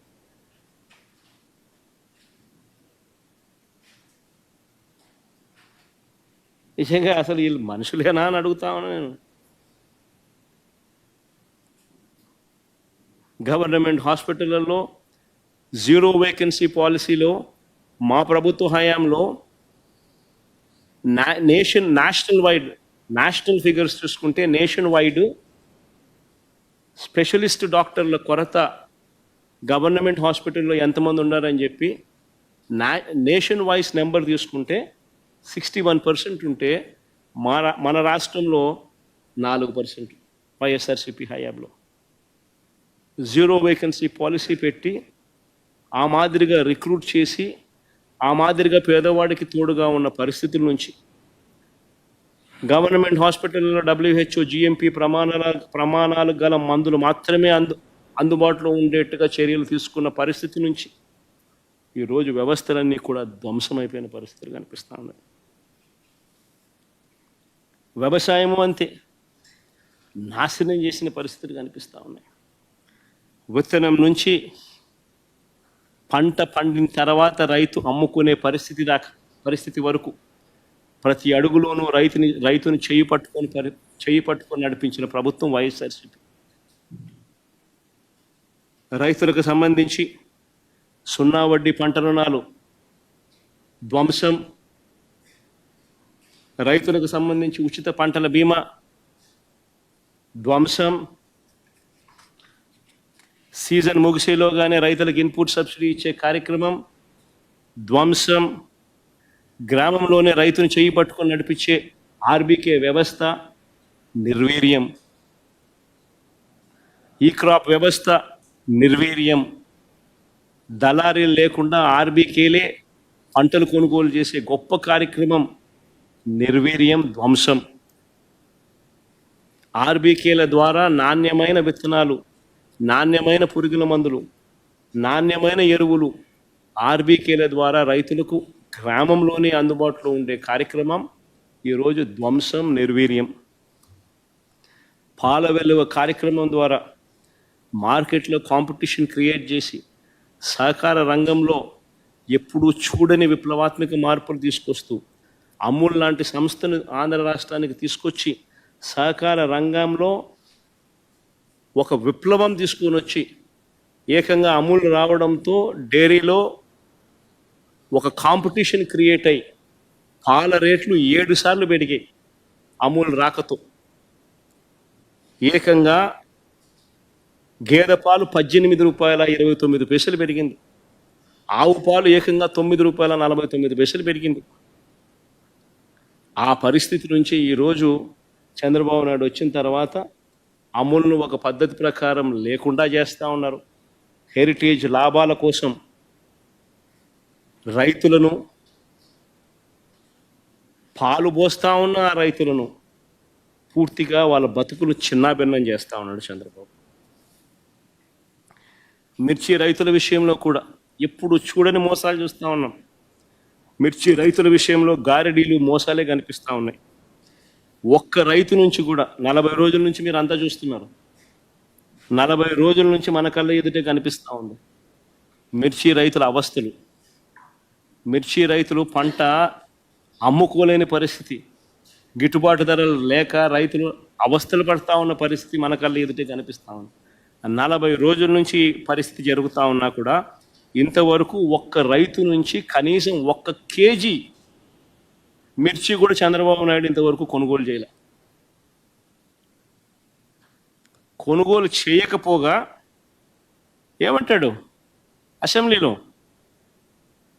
గవర్నర్ గారి ప్రసంగంలో ధన్యవాదాలు చెప్పే తీర్మానంలో చంద్రబాబు గారే మాట్లాడుతూ మిర్చి విషయంలో మార్కెట్ ఇంటర్వెన్షన్ చేయడం లేదంటూ ఆయన చెప్తాడు. అదే బడ్జెట్ ప్రసంగంలో అగ్రికల్చర్ మినిస్టర్ రాష్ట్ర ప్రభుత్వం మాట్లాడుతూ రాష్ట్ర ప్రభుత్వం మార్కెట్లో జోక్యం చేసుకొని పరిష్కారం చూపించేశామంటూ ఆయన మాట్లాడతాడు. ఎవడికి పరిష్కారం చూపించాడు? ఎవడి దగ్గర కొనుగోలు చేశారు? పరిష్కారం చూపించేశామంటూ కొనుగోలు చేశామనంటూ ఏకంగా అగ్రికల్చర్ మినిస్టర్ ఏకంగా అసెంబ్లీలో ప్రస్తావిస్తాడు. బడ్జెట్లో చూస్తే ధరల స్థిరీకరణ నిధి కింద 300 కోట్లు కేటాయించారు. 300 కోట్లు ప్రతిపాదించారు.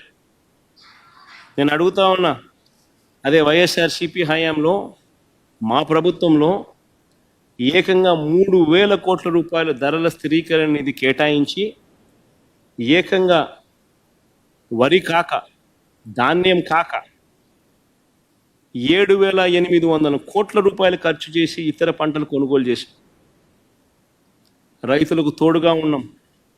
పెద్ద పెద్ద పోస్టర్లు ఆర్బీకేలో పెట్టేవాళ్ళం. సీఎం యాప్ అని continuous monitoring of agricultural price and produce అని ఆర్బీకేల ద్వారా జరిగేది. ఎక్కడ ఏ ఆర్బీకే పరిధిలో అయినా కూడా ఏ పంట అయినా కూడా రైతు నష్టపోయే పరిస్థితిలో ఉంటే ప్రభుత్వం ఇంటర్వ్యూన్ అయ్యి కొనుగోలు చేసి మార్కెట్లో కాంపిటీషన్ క్రియేట్ చేసి ఆ రేట్లు పెరిగేట్టుగా చేసింది. మా ప్రభుత్వ హయాంలో చీని, పసుపు, అరటి, పొగాకు ఇలా రకరకాల పంటలను కొనుగోలు చేసి 7,800 కోట్లు ఖర్చు చేసి రైతులకు తోడుగా ఉన్నాం. ధాన్యం కొనుగోలుకు మరో 65,000 కోట్ల రూపాయలు ఖర్చు చేసింది. అదొక రికార్డు. ధాన్యం కొనుగోలుకు 65,000 కోట్ల రూపాయలు ఖర్చు చేసిన పరిస్థితి. ఈరోజు చంద్రబాబు నాయుడు అధికారంలోకి వచ్చిన ఈ 10 నెలల కాలంలోనే మొన్ననే చూసాం, ధాన్యం కొనుగోలులో ఏ రైతుకు కూడా గిట్టుబాటు ధర రాల. కనీసం 300 రూపాయలు రైతు తక్కువ రేటుకు అమ్ముకోవాల్సిన పరిస్థితిలో రైతు అమ్ముకోవాల్సిన పరిస్థితి వచ్చింది. ధాన్యం పరిస్థితి అదే, మిర్చి పరిస్థితి అదే, టొమాటో పరిస్థితి అదే, పత్తి పరిస్థితి అదే, మినుముల పరిస్థితి అదే, కందులు పరిస్థితి అదే, పెసలు పరిస్థితి అదే. ఈ పంటలకన్నిటికీ కూడా ఏ పంటకు గిట్టుబాటు ధర లేదు. రైతు అవస్థల్లో ఉన్నాడు. రైతుకు ఆదుకోవాల్సిన పరిస్థితిలో చంద్రబాబు నాయుడు గారు నిమ్మకు నీరెత్తినట్టుగా చంద్రబాబు నాయుడు ఏమాత్రం కూడా పట్టించుకోని పరిస్థితి ఈరోజు మనం చూస్తూ ఉన్నాం.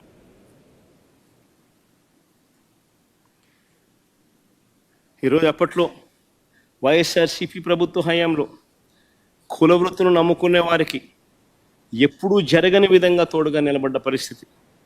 స్వయం ఉపాధిని ప్రోత్సహిస్తూ వారందరికీ అండగా ఉన్న పరిస్థితి.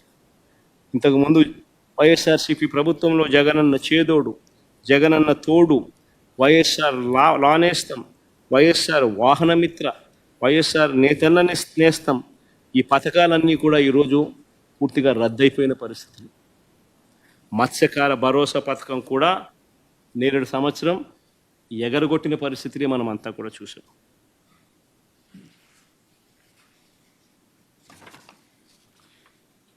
ఉద్యోగుల విషయానికి వస్తాం, ఉద్యోగస్తుల విషయానికి వస్తాం. ఉద్యోగస్తులకు కూడా చంద్రబాబు నాయుడు తీవ్రంగా మోసం చేశాడు.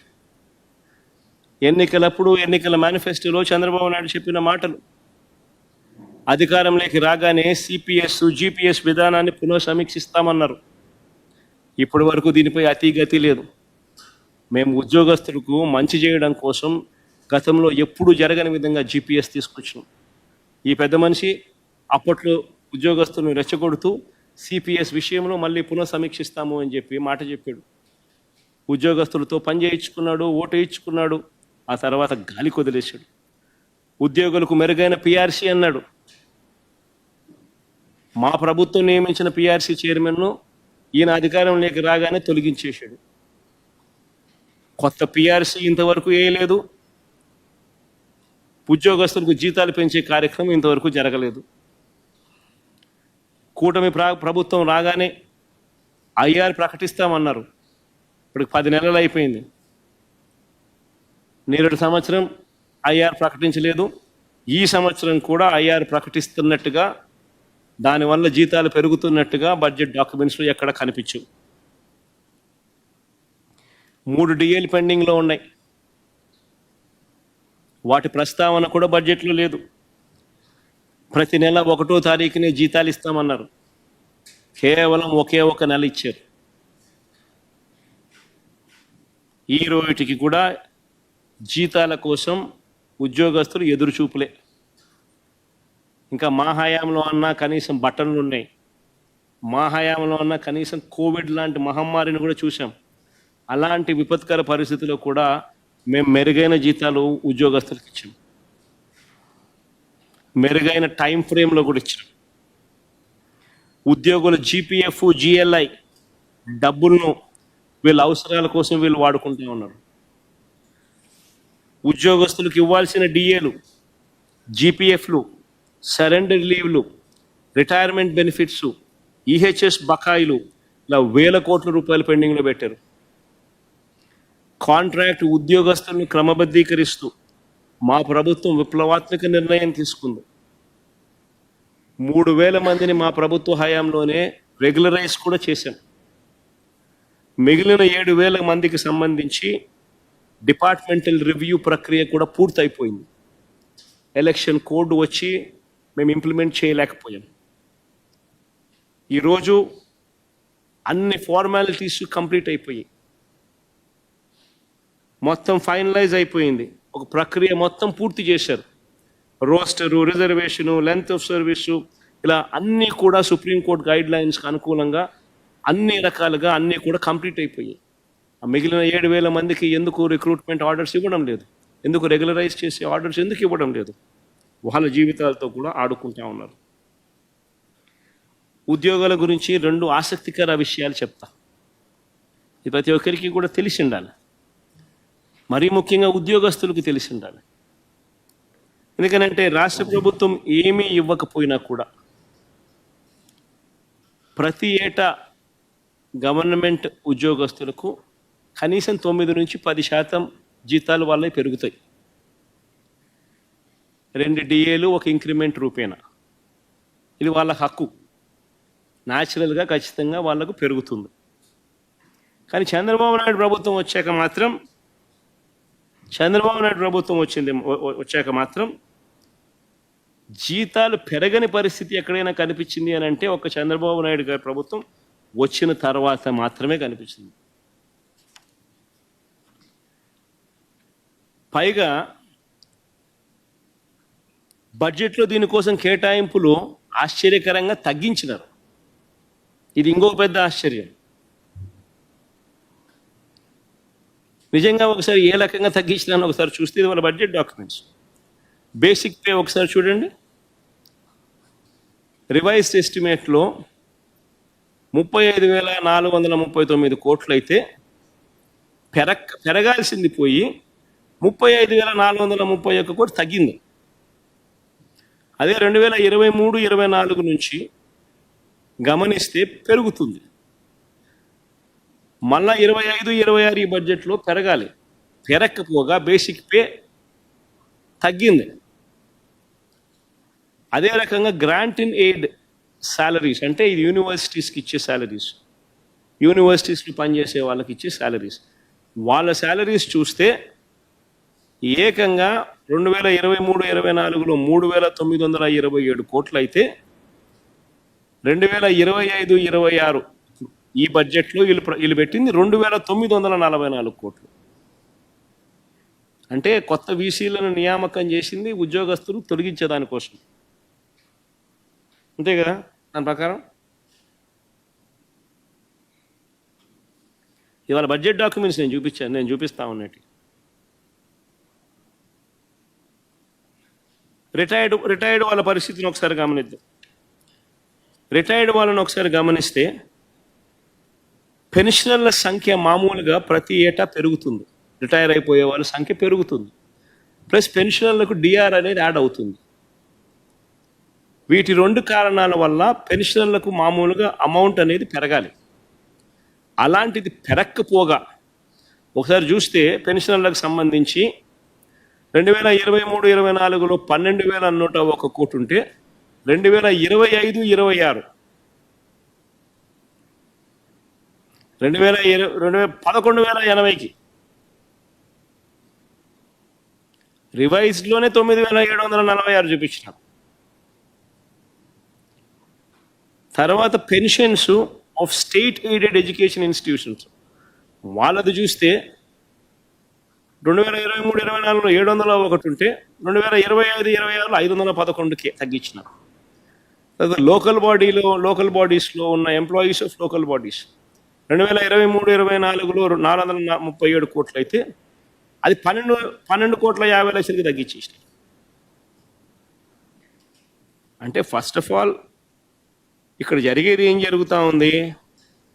ఉద్యోగస్తులకు సంబంధించిన ఐఆర్ కానీ, పిఆర్సీలు కానీ, డిఏలు కానీ ఇవన్నీ ఏదైనా ఇచ్చే కార్యక్రమం ఏదైనా ఉంది అని అంటే అది ఇచ్చే కార్యక్రమం ఇక చెయ్యబోము అని చెప్పి చెప్తున్నారు.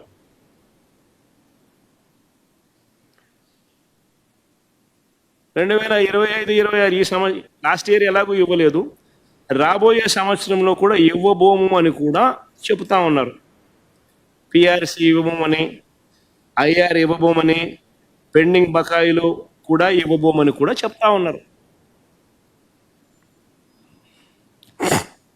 ఇక్కడ ఇంకొక ఆసక్తికరమైన విషయం కూడా చూడాలి.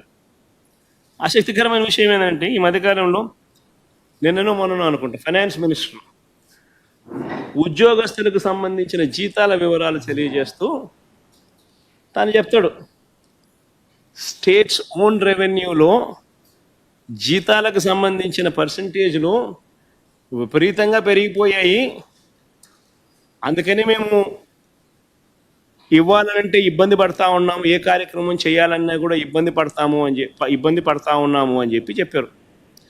ఆశ్చర్యకరమైన విషయం ఏంటంటే ఆయన అధికారంలోకి వచ్చిన మొట్టమొదటి సంవత్సరం 2024-25 ఇది వాళ్ళ బడ్జెట్ డాక్యుమెంట్లు వాళ్ళు చూపించినది.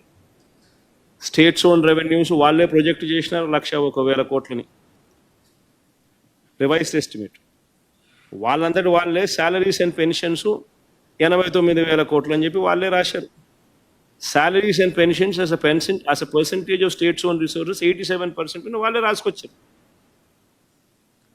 అయ్యా పయ్యావుల కేశవ్ గారు, ఫైనాన్స్ మినిస్టర్ గారు, మీరు మాకు పాస్ ఓవర్ చేసినప్పుడు మేము అధికారంలోకి వచ్చిన మొట్టమొదటి సంవత్సరం కూడా చూసుకోండి, అప్పుడు కూడా salaries and pensions as a percentage of states own revenues అంతే 87% అయ్యా పయ్యావుల కేశవ్ గారు చూసుకోండి అని చెప్తా ఉన్నాం. మరి ఎందుకు కారణాలు వెతుక్కుంటున్నారు? ఇంకా మేమన్నా కోవిడ్ వచ్చింది, ఇంకా సాకులు చెప్పాలంటే ఇంకా మేము చెప్పాలి, అలాంటిది మేము చెప్పాలా సాకులు? మరి మీరెందుకు సాకులు వెతుక్కుంటున్నారని చెప్తా ఉన్నాను నేను.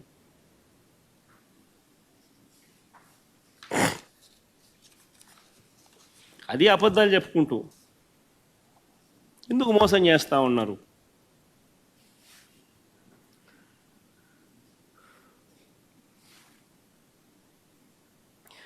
బడ్జెట్ స్పీచ్ చూస్తే ఇంకొక ఆశ్చర్య కలిగించే విషయాలు ఈ పెద్ద మనుషులు చెప్తారు, ఈ ఫైనాన్స్ మినిస్టర్లు వీళ్ళంతా కూడా చెప్తారు. అసెంబ్లీలో ఏమని చెప్తారు? బకాయిలు తీర్చామని అదొక పెద్ద ఘనకార్యంగా చెప్తారు. 23,000 కోట్లు మేము బకాయిలు తీర్చామని అదొక పెద్ద ఘనకార్యంగా చెప్తారు. అయ్యా ఫైనాన్స్ మినిస్టర్ గారు, బకాయిలు అనేది ఏ ప్రభుత్వంలో అయినా కూడా ఎవ్రీ ఇయర్ నిరంతరం జరిగే ప్రక్రియ. అది ప్రభుత్వం అనేది నిరంతరం ఉండే వ్యవస్థ. బిల్లులు రావడము, బిల్లులు చెల్లించడము సహజంగా ఇవన్నీ కూడా ప్రతి ఏడాది కూడా జరిగే కార్యక్రమాలే.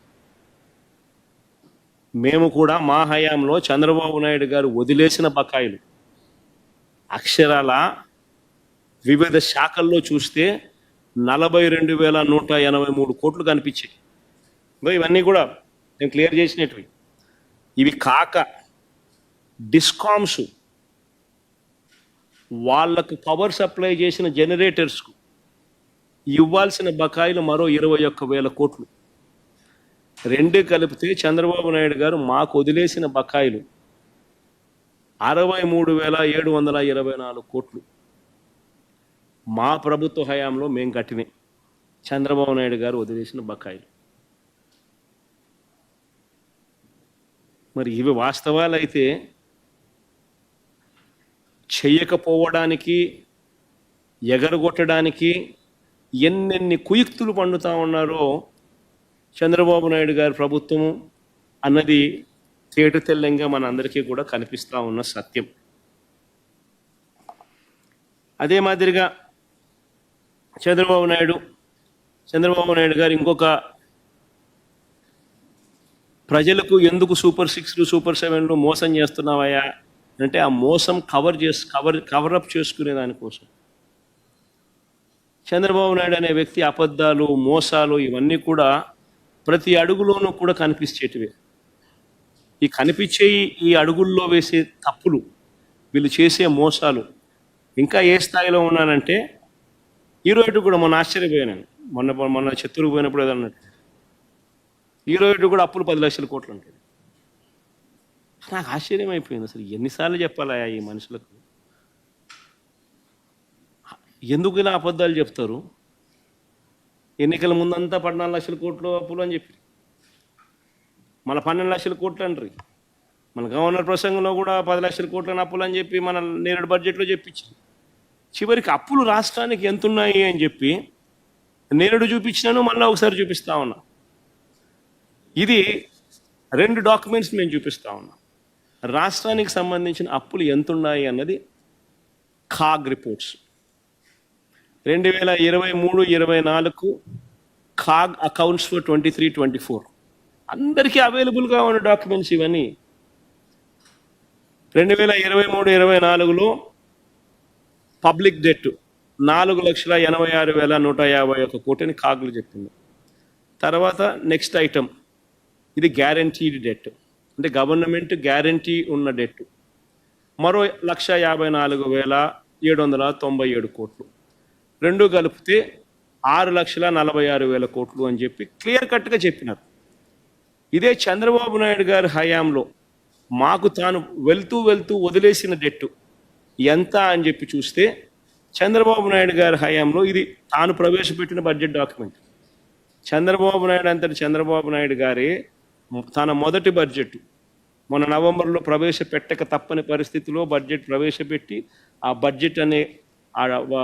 బడ్జెట్ అట్ గ్లాన్స్లో తానే రాసిన ఈ డాక్యుమెంట్స్, తాను ప్రవేశపెట్టిన బడ్జెట్ డాక్యుమెంట్స్లో తానే మళ్ళీ ధృవీకరిస్తూ రాష్ట్రానికి సంబంధించిన అప్పు 4,91,734 కోట్లని, గవర్నమెంట్ గ్యారంటీడ్ డెట్ 1,54,000 కోట్లని, మొత్తంగా 6,46,000 కోట్లు అని చెప్పి మళ్ళీ చంద్రబాబు నాయుడు గారికి ధృవీకరించాడు. అంటే కాగ్ రిపోర్టు. మరోవైపున చంద్రబాబు నాయుడు గారు తానే బడ్జెట్ డాక్యుమెంట్లో తానే ప్రవేశపెట్టి చూపిస్తా ఉన్న ఎవిడెన్సెస్. అక్కడే చంద్రబాబు నాయుడు అదే బడ్జెట్ డాక్యుమెంట్లో 2018-19 అంటే చంద్రబాబు నాయుడు గారి హయాం వరకు ఉన్న అప్పులు ఎంతో కూడా రాశాడు. 2,57,509 కోట్లు అని, గవర్నమెంట్ గ్యారంటీడ్ డెట్స్ మరో 55,508 కోట్లని, రెండు కలిపితే 3,13,000 కోట్లని. అంటే 3,13,000 కోట్లు చంద్రబాబు నాయుడు గారు పోతూ మాకు వదిలేసిన డెట్టు. ఆ డెట్టు మా ప్రభుత్వం అయిపోయే నాటికి 6,46,531 కోట్లకు అప్పుగా డెట్గా ఉంది. ఇది వాస్తవాలు. ఈ వాస్తవాలు వాస్తవమైనప్పటికీ కూడా ఎంత దుర్మార్గుడు ఈ పెద్ద మనిషి చంద్రబాబు నాయుడు అంటే, ఎంత అన్యాయస్తుడు ఈ పెద్ద మనిషి చంద్రబాబు నాయుడు అంటే, ఈ డాక్యుమెంట్స్ అన్నీ కూడా కనిపిస్తూ ఉన్నా కూడా చంద్రబాబు నాయుడు ఆయన ఎల్లో మీడియా, ఆయన ఒక ఈనాడు ఉన్నాడు, ఒక ఆంధ్రజ్యోతి ఉంది, ఒక టీవీ5 ఉంది, ఒక డంకా బజాయించి అబద్ధాలు గోబెల్స్ ప్రచారం చేయడంలో దిట్టలు. ఇలాంతా కూడా ఎంత దారుణంగా ప్రచారం చేస్తారంటే మన చిత్తూరుకు పోయి మన పబ్లిక్ మీటింగ్లో మళ్ళీ అంటాడు 10 లక్షల కోట్లు అంటాడు. అసలు మనిషేనా ఈ మనిషి అని అడుగుతాను నేను. అసలు మనిషి రూపంలో ఉన్న రాక్షసులు వీళ్ళంతా. అసలు ఇంతగా ఒక అబద్ధాన్ని దుష్ప్రచారం చేయడం అనేది ఎంత మటుకు ధర్మం? నిజం కాదని తెలుసు, నువ్వంతకు నువ్వే నీ బడ్జెట్ డాక్యుమెంట్లో నువ్వే చూపించడం, కాగ్ రిపోర్ట్లు ఇంత ప్రస్ఫుటంగా కనిపిస్తూ ఉంది. అయినా కూడా ఎందుకు ఒకే అబద్ధాన్ని చెప్పిందే చెప్పి అదే నిజమని చెప్పి, అందుకే నేను సూపర్ 6 సూపర్ 7 చేయడం లేదు అని చెప్పి ప్రజలను మభ్యపెట్టే ప్రయత్నం ఎందుకు చేస్తూ ఉన్నారు? ప్రజలకు లెంపలేసుకో, ప్రజల ముందు గుంజీల్ది లెంపలేసుకొని ప్రజలు ఏమన్నా క్షమిస్తారేమో, ఏదో పెద్ద మనిషి గుంజీలు తీస్తున్నాళ్ళే వదిలేద్దాంలే పాపంలే అని చెప్పి ఏమని అనుకుంటారేమో అని చెప్పి అలాంటి పనులు ఏమీ చేయకుండా అబద్ధాలు చెప్పడము, మళ్ళీ మోసం చేయడము, ఎట్టా అని చెప్పి పిహెచ్డీలు చేయడము, రీసెర్చ్లు చేయడం. ఈ పిహెచ్డీలు రీసెర్చ్లు ఏ లెవెల్లోకి వెళ్ళిపోయినాయనంటే, ఈసారి బడ్జెట్ డాక్యుమెంట్స్ చూసినారా మీరు? నిజంగా చాలా అంటే చాలా విచిత్రంగా కనిపిస్తుంది. ఈసారి బడ్జెట్ డాక్యుమెంట్స్లో బడ్జెట్ ఎట్ ఏ గ్లాన్స్ అనేది లేదు. బడ్జెట్ ఎట్ ఏ గ్లాన్స్లో అప్పుల గురించి ప్రస్తావన లేదు.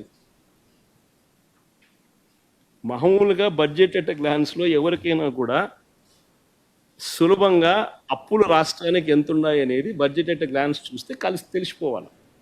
దాంట్లో లాస్ట్ 10 సంవత్సరాల బడ్జెట్ నేను చూపిస్తాను, చూపించబోసరి last 10 years budget at a గ్లాన్స్లో ప్రతి సందర్భంలోనూ ఈ మాదిరిగా చూపిస్తారు.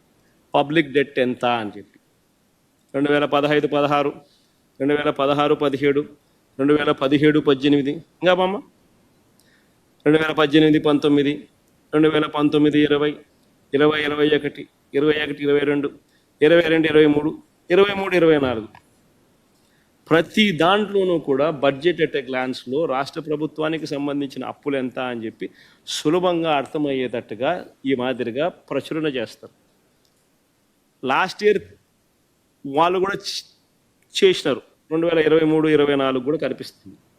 కానీ ఈ సంవత్సరము ఎంత దుర్మార్గమైన ఆలోచనలనంటే, ఇది సులభంగా కనిపిస్తే ప్రజలకు అందరికీ అర్థమైపోతుంది, మళ్ళీ 10 లక్షల కోట్లు అని చెప్పి చెప్పడం కష్టమైపోతుంది, ప్రజలందరికీ తెలిసిపోతుంది, మళ్ళీ జగన్ ఇవన్నీ చూపిస్తాడు అని చెప్పి ఏం చేశారు, ఈసారి బడ్జెట్ ఎట్ ఏ గ్లాన్స్లో అప్పులు ఎంత అనే విషయము మాయ చేయడానికి ప్రయత్నం చేశారు. బడ్జెట్ ఎట్ ఏ గ్లాన్స్లో అప్పుల విషయం ప్రస్తావన కనపడకుండా, మేము రాష్ట్ర ప్రభుత్వానికి అప్పులు ఎంత ఉన్నాయి అని చెప్పి లాస్ట్లో డాక్యుమెంట్స్లో ఎక్కడో ఒక చోటు అయితే పెట్టాలి కదా, ఎక్కడో ఒక చోటు తెలుస్తుంది కదా.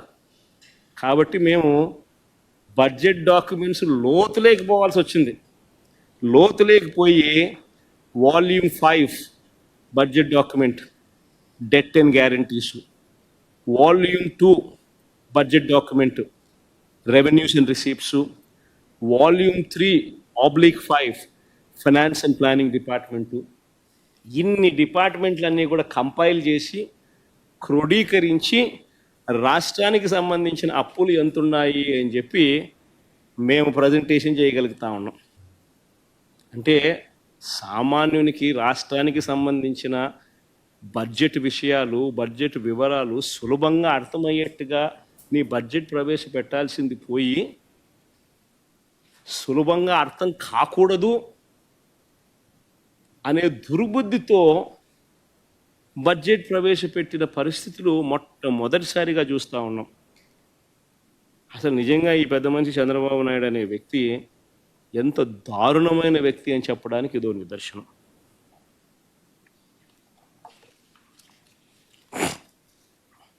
లాస్ట్కు చంద్రబాబు నాయుడు గారికి ఎంత దాచిపెట్టినా ఇన్ని వాల్యూమ్స్లో నుంచి బయటకు తీస్తే లాస్ట్కి అంతే తెలుస్తుంది. అంతే అమౌంట్ ఎక్కడ పోదు కదా, ఎక్కడో ఒకసారి కనిపిస్తుంది.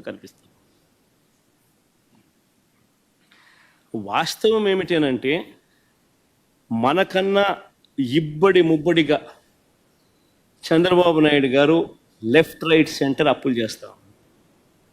మా హయాంలో 2023-24 మా లాస్ట్ ఇయర్ 2023-24లో మేము 62,207 కోట్లు మేము అప్పు చేస్తే, ఈ పెద్ద మనిషి 2024-25 ఈయన ప్రవేశపెట్టిన రివైజ్డ్ ఎస్టిమేట్లో ఈయన చూపించిందే 73,362 కోట్లు ఈయన అప్పు చేసినాడని చూపించాడు.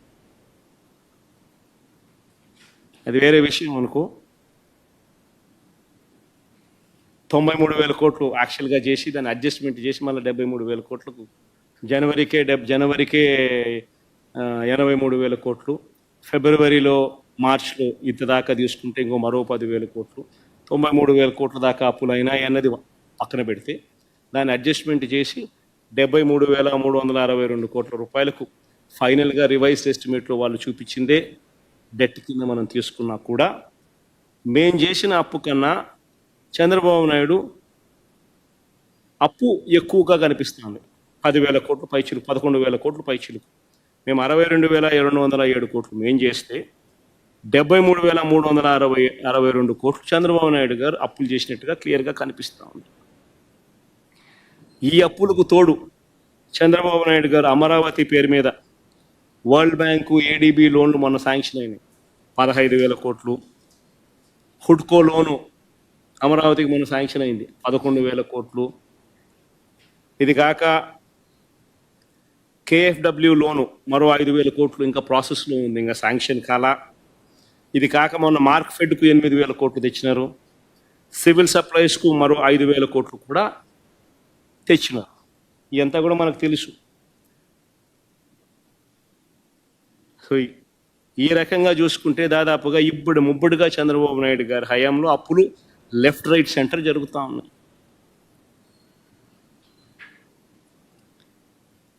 సిమిలర్గా ఈయన అబద్ధాలు కూడా ఏ స్థాయిలో ఉంటాయనంటే అమరావతి పేరుతో చంద్రబాబు నాయుడు గారు చేస్తూ ఉంది.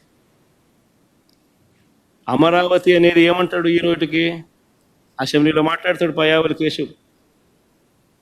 చంద్రబాబు నాయుడు గారు అనేక సందర్భాల్లో అంటాడు సెల్ఫ్ ఫైనాన్సింగ్ ప్రాజెక్ట్ అంటారు.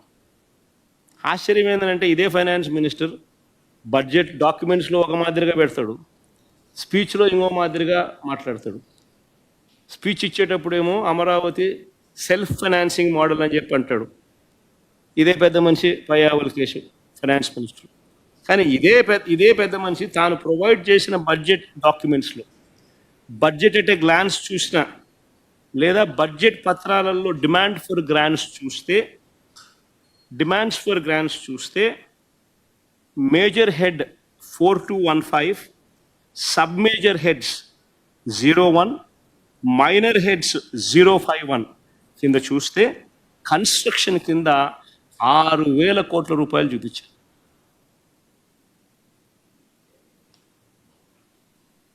మరి ఎందుకు చంద్రబాబు నాయుడు గారు అనే వ్యక్తి, ఈ ఫైనాన్స్ మినిస్టర్ పయ్యావుల కేశవ్ అనే ఈ వ్యక్తి అమరావతి పేరుతో ఇంత అప్పులు తీసుకొని వచ్చి అమరావతి మీద ఖర్చు పెడుతూ బడ్జెట్లో ఇది చూపిస్తూ ఎందుకు అబద్ధాలు చెప్తా ఉన్నారు? ఇది సెల్ఫ్ సస్టైనింగ్ మోడల్ అని, ఇది రకరకాల సెల్ఫ్ సస్టైనింగ్ ప్రాజెక్ట్ అని ఎందుకు చెప్తా ఉన్నారు? అల్టిమేట్గా నువ్వు ముఖ్యమంత్రి, నువ్వేం చేయాలనుకుంటే అది నువ్వు చేయొచ్చు. ఎందుకు అబద్ధాలు చెప్పాలి? ఎందుకు మోసాలు చేస్తూ ఉండవు? అమరావతి పేరు మీద నేను ఇంత అప్పులు తీసుకొచ్చినాను, రాష్ట్ర బడ్జెట్లో ఇంత అప్పులు అమరావతి కోసం నేను పెడుతున్నాను, ఎందుకు నిజం చెప్పలేకపోతున్నా? అక్కడ కూడా అబద్ధాలు, అక్కడ కూడా మోసాలే. ఈ మోసాలు, ఈ అబద్ధాలు ఇంకా 4 అడుగులు ముందుకేద్దాం. ఏ స్థాయిలో చేస్తూ ఉన్నాడో ఒక్కసారి చూపిస్తా. రాష్ట్రానికి సంబంధించిన సొంత ఆదాయం విషయానికి వద్దాం. రాష్ట్రానికి సంబంధించిన సొంత ఆదాయం ఎస్ఓఆర్, ఇది కాదమ్మా, రాష్ట్రానికి సంబంధించిన సొంత ఆదాయం ఎస్ఓఆర్, సార్ ఇదే ఎస్ఓఆర్, రాష్ట్రానికి సంబంధించిన సొంత ఆదాయం ఎస్ఓఆర్. వీటికి సంబంధించి 2023-24 ఆర్థిక సంవత్సరంతో 2024-25 ఆర్థిక సంవత్సరం పోలిస్తే ఈ పెద్ద మనిషి చంద్రబాబు నాయుడు గారు ఏమంటాడు? ఏకంగా 9.56% పెరుగుదల నమోదైంది అని అంటాడు. ఇదిగో కనిపిస్తూ ఉన్నాయి 2 టేబుల్లు, చూడండి ఒకసారి. కింద ఎస్ఓఆర్ అంటే కింద స్టేట్స్ ఓన్ రెవెన్యూస్ 23-24లో 93,000 కోట్లు వస్తే 2024-25లో 1,01 కోట్లకు పెరిగినట్టుగా 9.56% పెరుగుదల చూపిస్తా అన్నట్టుగా ఆయన ప్రొజెక్షన్ ఇచ్చింది. ఇది రివైజ్డ్ ఎస్టిమేట్, చంద్రబాబు నాయుడు గారు చెప్పిన మాటలు. కానీ వాస్తవంగా ఏమిటి అని చూస్తే నేను ఇటువైపున పక్కన 10 నెలలు యాక్చువల్ ఫిగర్స్ పెట్టిన రాష్ట్రానికి సంబంధించిన స్టేట్స్ ఓన్ రెవెన్యూస్ నిజంగా ఎంత వచ్చినాయి అని CAG audited every month figures నేను పెట్టిన. ఈ ఫిగర్స్ నువ్వు చూస్తే 10 నెలలకు సంబంధించి 2023-24లో 72,873 కోట్లు వస్తే 10 నెలలకు గాను 72,866 కోట్లు, అంటే స్టేట్స్ ఓన్ రెవెన్యూస్ -0.01 తక్కువ వచ్చినట్టుగా కనిపిస్తూ ఉంది. మరి తక్కువ వచ్చినట్టుగా క్లియర్గా కనిపిస్తూ ఉన్నప్పుడు 2 నెలల కాలంలో మహా అయితే ఆ 72,866 మహా అయితే 2023-24కు సంబంధించిన ఫిగర్లు తగలడమే చాలా గొప్ప. అంటే ఆ 93,000 కోట్లకు రావడమే చాలా గొప్ప. అలాంటిది నువ్వు 2 నెలల్లో ఏకంగా 101,985 కోట్లకు పోతుందని చూపిస్తా ఉన్నావు.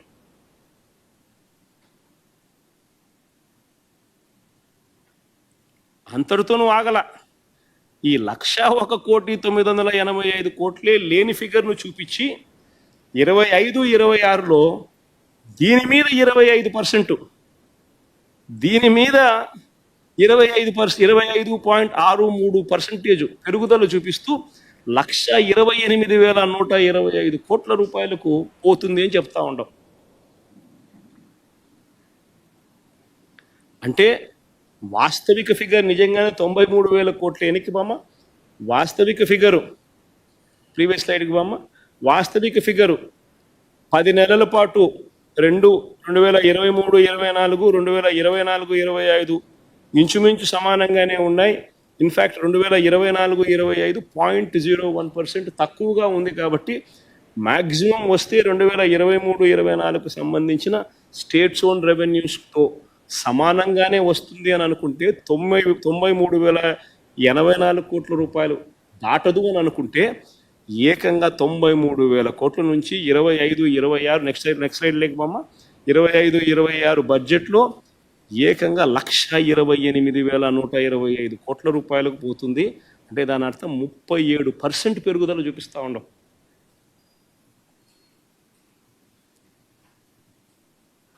అంటే ఎందుకు ఇంత అబద్ధాలు ఆడుతూ ఉన్నారు, ఎందుకు ఇంత మోసాలు చేస్తూ ఉండాలి? ఆదాయాలు ఒకవైపున రాష్ట్ర ప్రభుత్వానికి రాష్ట్ర ఖజానాకు రావడం లేదు. చంద్రబాబు నాయుడు గారి సొంత జోబిలేకి, ఆయన మనుషులు సొంత జోబిలేకి రాష్ట్ర ఖజానాకు సంబంధించిన ఆదాయాలు పోతా ఉన్నాయి. ఇసుక, మద్యం అన్నీ కూడా ఏదైనా గమనించుకోండి, అన్నీ కూడా చంద్రబాబు నాయుడు గారు ఆయన మనుషుల జోబిలేకే డబ్బులు పోతా ఉన్నాయి. కానీ శాండ్, క్వాడ్స్, సిలికా అన్నీ ఏది తీసుకున్నా కూడా ఆయన మనుషుల జోబిల్లోకి డబ్బులు పోతూ ఉన్నాయి. కానీ రాష్ట్ర ఖజానాకు రాని పరిస్థితి కనిపిస్తూ ఉంది.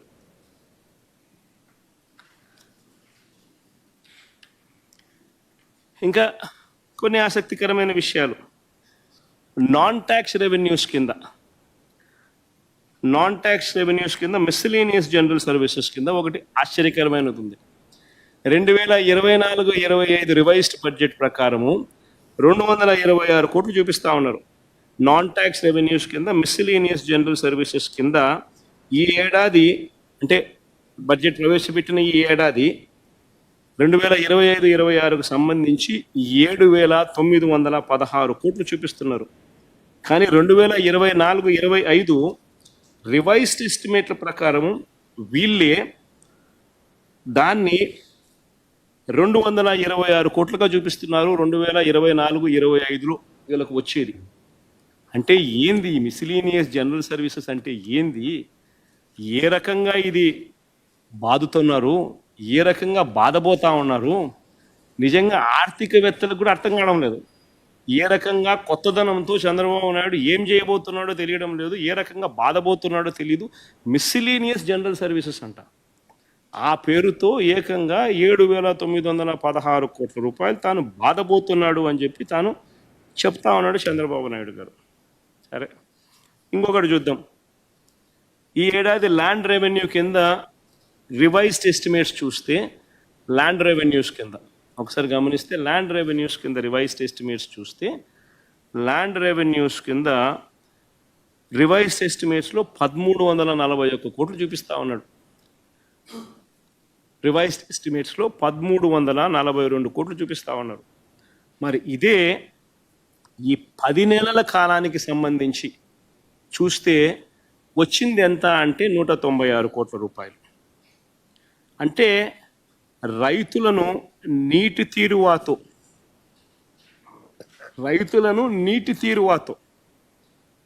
ఈ 2 నెలల్లోనే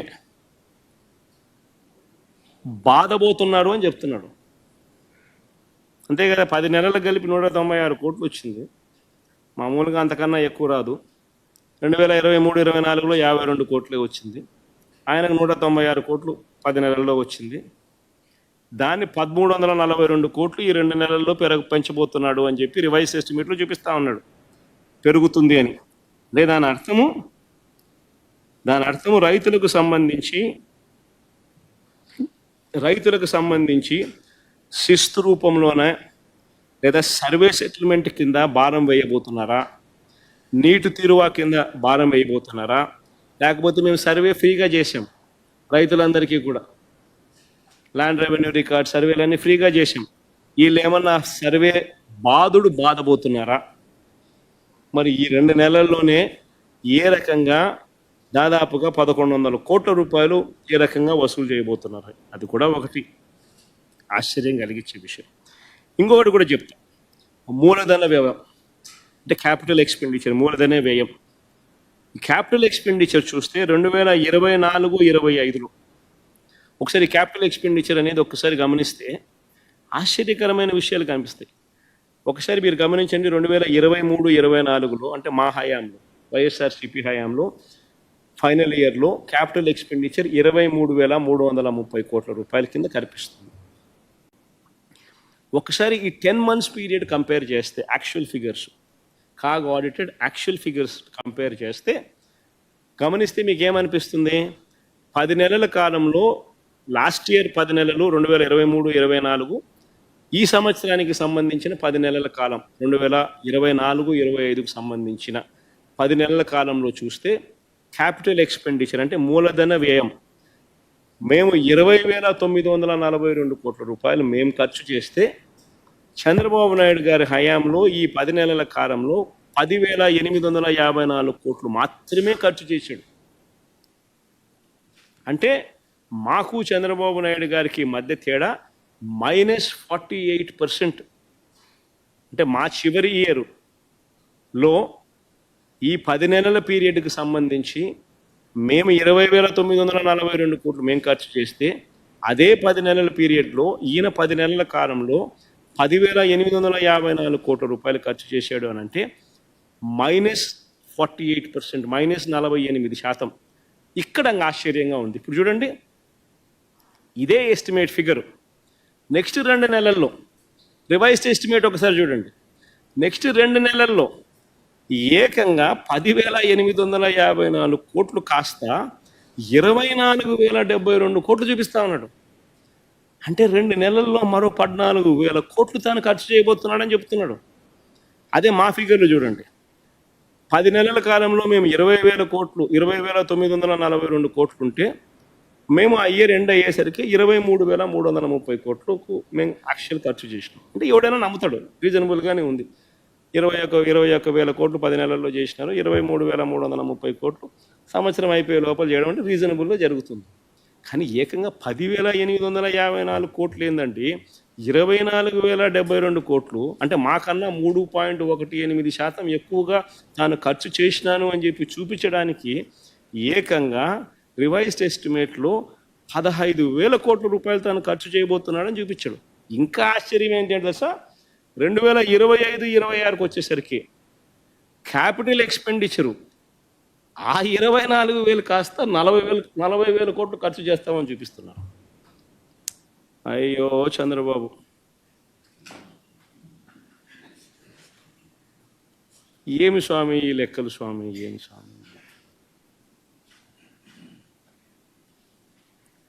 ఇంత దారుణంగా చంద్రబాబు నాయుడు అనే వ్యక్తి మోసం చేస్తూ ఉంటే, అబద్ధాలు చెప్తా ఉంటే నేను ఏం చెప్పాలి ఈ మనిషిని?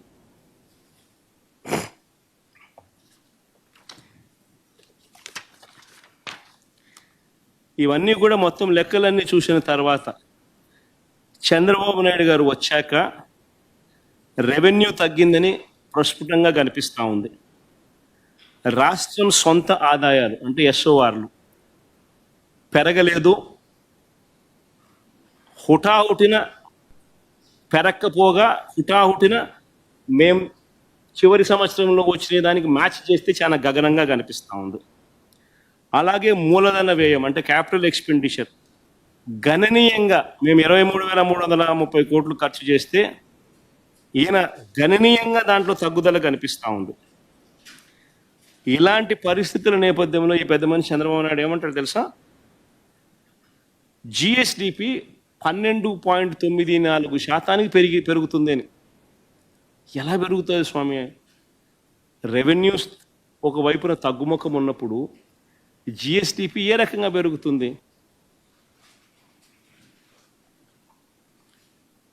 ఎలా సాధ్యమవుతుంది? మూలధన వ్యయం ఎస్కలేట్ చేసి 2023-24 కన్నా 3.18% అధికంగా పెంచి చూపిస్తా ఉన్నారు. స్టేట్స్ ఓన్ రెవెన్యూస్ ఎస్కలేట్ చేసి 2023-24 కన్నా 9.5% ఎక్కువగా పెంచి చూపిస్తా ఉన్నారు. వీటి అన్నింటినీ పెంచి ఏకంగా జీడిపిని కూడా జిఎస్డిపిని కూడా ఏకంగా పెంచి 12.94% నమోదవుతుంది అని చెప్పి అది కూడా తప్పుడు లెక్కలు చూపిస్తూ ఉన్నారు. ఈ నేపథ్యంలో 2025-26 అంటే ఇప్పుడు ప్రవేశపెట్టిన ఈ బడ్జెట్ 3,22,359 కోట్ల బడ్జెట్ కూడా ఎలా సాధ్యము? ఇది అంకెల గారడి కాదా? ఇవన్నీ కూడా మోసం కాదా? మళ్ళీ దీన్ని బాహుబలి బడ్జెట్ అనడం మీకు మాత్రమే చెల్లుతుంది.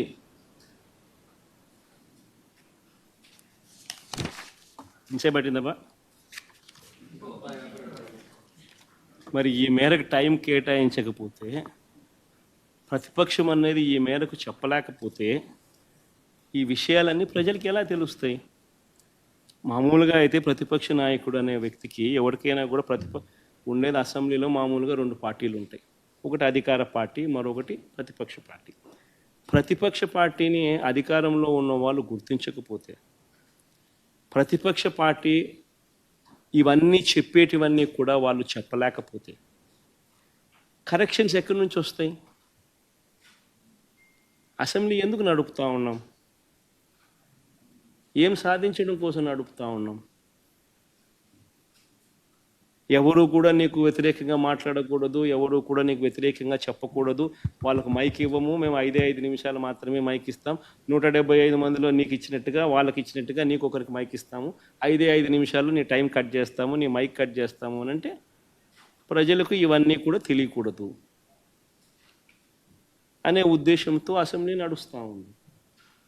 కానీ మీ ద్వారా నేను ఏదైతే చెప్పానో ఇంతవరకు ఈ 1.5 hour 2 గంటలు, నాకు తెలియదు ఎన్ని గంటలు ప్రజెంటేషన్ అయిందో, కానీ ప్రతి విషయంలోనూ కూడా ఏది కూడా ఎవరిని కూడా ఊరికే తిట్టల.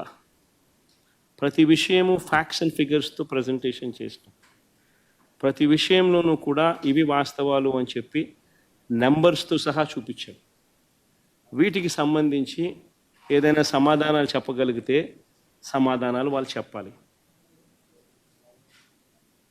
మీ ద్వారా కనీసం ప్రజలకన్నా ఈ మెసేజ్ పోయి ప్రజలందరికీ కూడా జరుగుతూ ఉన్న ఈ రాష్ట్ర పరిస్థితుల మీద ప్రజలందరికీ కూడా అవగాహన కలగాలి అని రాష్ట్ర బడ్జెట్ మీద, గవర్నర్ ప్రసంగం మీద ఒక ప్రతిపక్ష నాయకుడిగా, ఒక ప్రతిపక్ష పార్టీకి సంబంధించిన నాయకుడిగా ప్రతిపక్షం చేయాల్సిన పాత్ర అసెంబ్లీలో చేయలేని పరిస్థితుల మధ్య మీడియా ద్వారా ప్రజలకు కమ్యూనికేట్ చేసే కార్యక్రమం చేస్తూ ఉన్నాం. సార్ ఇప్పుడు ఈ అసెంబ్లీలో మీ అసెంబ్లీకి సంబంధించి కానీ బడ్జెట్కి సంబంధించి ప్రభుత్వం 9 నెలల పాలనకు సంబంధించి అనేక వైఫల్యాల గురించి మీరు చెప్తా రావడం జరిగింది సార్ ఇప్పటి వరకు. అయితే నిన్న వచ్చినటువంటి పట్టభద్రుల ఎమ్మెల్సీ ఎన్నికల ఫలితాల్లో టీడీపీ గెలిచింది కాబట్టి ప్రజలకు మా పైన ఇంకా నమ్మకం ఉంది, విశ్వాసం ఉంది, అందుకే ప్రజలు మాకు ఓటు వేసి గెలిపించారని సీఎం చంద్రబాబు చెప్తా ఉన్నారు. రమేష్, ఒకటి ఆశ్చర్యకరం కలిగించే విషయం ఎప్పుడని చెప్తాను. నేను ఎమ్మెల్సీ ఎన్నికల్లో రిగ్గింగ్ చేసేవాడిని ప్రపంచ చరిత్రలో నువ్వు ఎప్పుడైనా చూసినావా అని చెప్తాను. నేనైతే ప్రపంచ చరిత్రలో ఎమ్మెల్సీ ఎన్నికల్లో రిగ్గింగ్ చేసేవాడిని నా ప్రపంచ చరిత్రలో ఎవడు నేను చూడలా. ఒక చంద్రబాబు నాయుడు అనే వ్యక్తి మాత్రమే ఎమ్మెల్సీ ఎన్నికల్లో రిగ్గింగ్ చేసేవాడిని నేను చూసింది. అయినా కానీ శ్రీకాకుళంలో మాస్టర్లు బాగానే బుద్ధి చెప్పారు కదా. శ్రీకాకుళంలో మాస్టర్లు, గవర్నమెంట్ టీచర్లు, ప్రైవేట్ టీచర్లు అందరూ కూడా బాగానే బుద్ధి చెప్పారు కదా, గట్టిగా అర్థమయ్యేట్టుగా చెప్పారు కదా. ఎందుకంటే అక్కడ రిగ్గింగ్ చేయడం కష్టం. టీచర్లు వచ్చి కొట్లాడతారు, ఎందుకంటే వాళ్ళే బూతుల్లో ఏజెంట్లు, వాళ్ళే బూతుల్లో పోలింగ్ ఆఫీసర్లు, టీచర్లే. సో వాళ్ళ ఓట్లు వాళ్ళకి రాకుండా చేసినామని అంటే వాళ్ళంతా ఒప్పుకోరు. కాబట్టి అక్కడ యూనియన్స్ అన్నీ ఉంటాయి కాబట్టి చేయలేకపోయింది. గ్రాడ్యుయేట్ల దగ్గరికి వచ్చేసరికి ఎవడైనా అంతే అన్నట్టుగా అక్కడ కూడా రిగ్గింగ్ చేసినారు.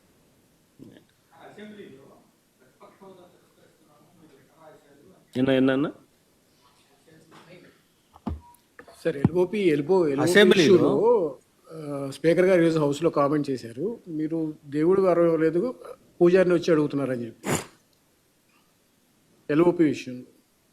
ఎల్ఓపి విషయంలో రూలింగ్ ఇచ్చారు సార్ ఈరోజు. మీకు ప్రతిపక్ష హోదా Sir, రాదు in అని the స్పీకర్ leader of గారు ఈ రోజు ఒక opposition రూలింగ్ ఇచ్చారు sir. statement, the speaker has given a statement saying that neither have you attended the assembly, you've just attended assembly just for one day in the earlier sessions, and that you yourself in the previous term had talked about Mr. Chandrababu Naidu and how they had 23 or 24 MLAs, and if we take 5, then you won't have the leader of opposition status. If he can say the same thing, why is he demanding the same is what there's been a ruling stated by the speaker. What do you have to say on this?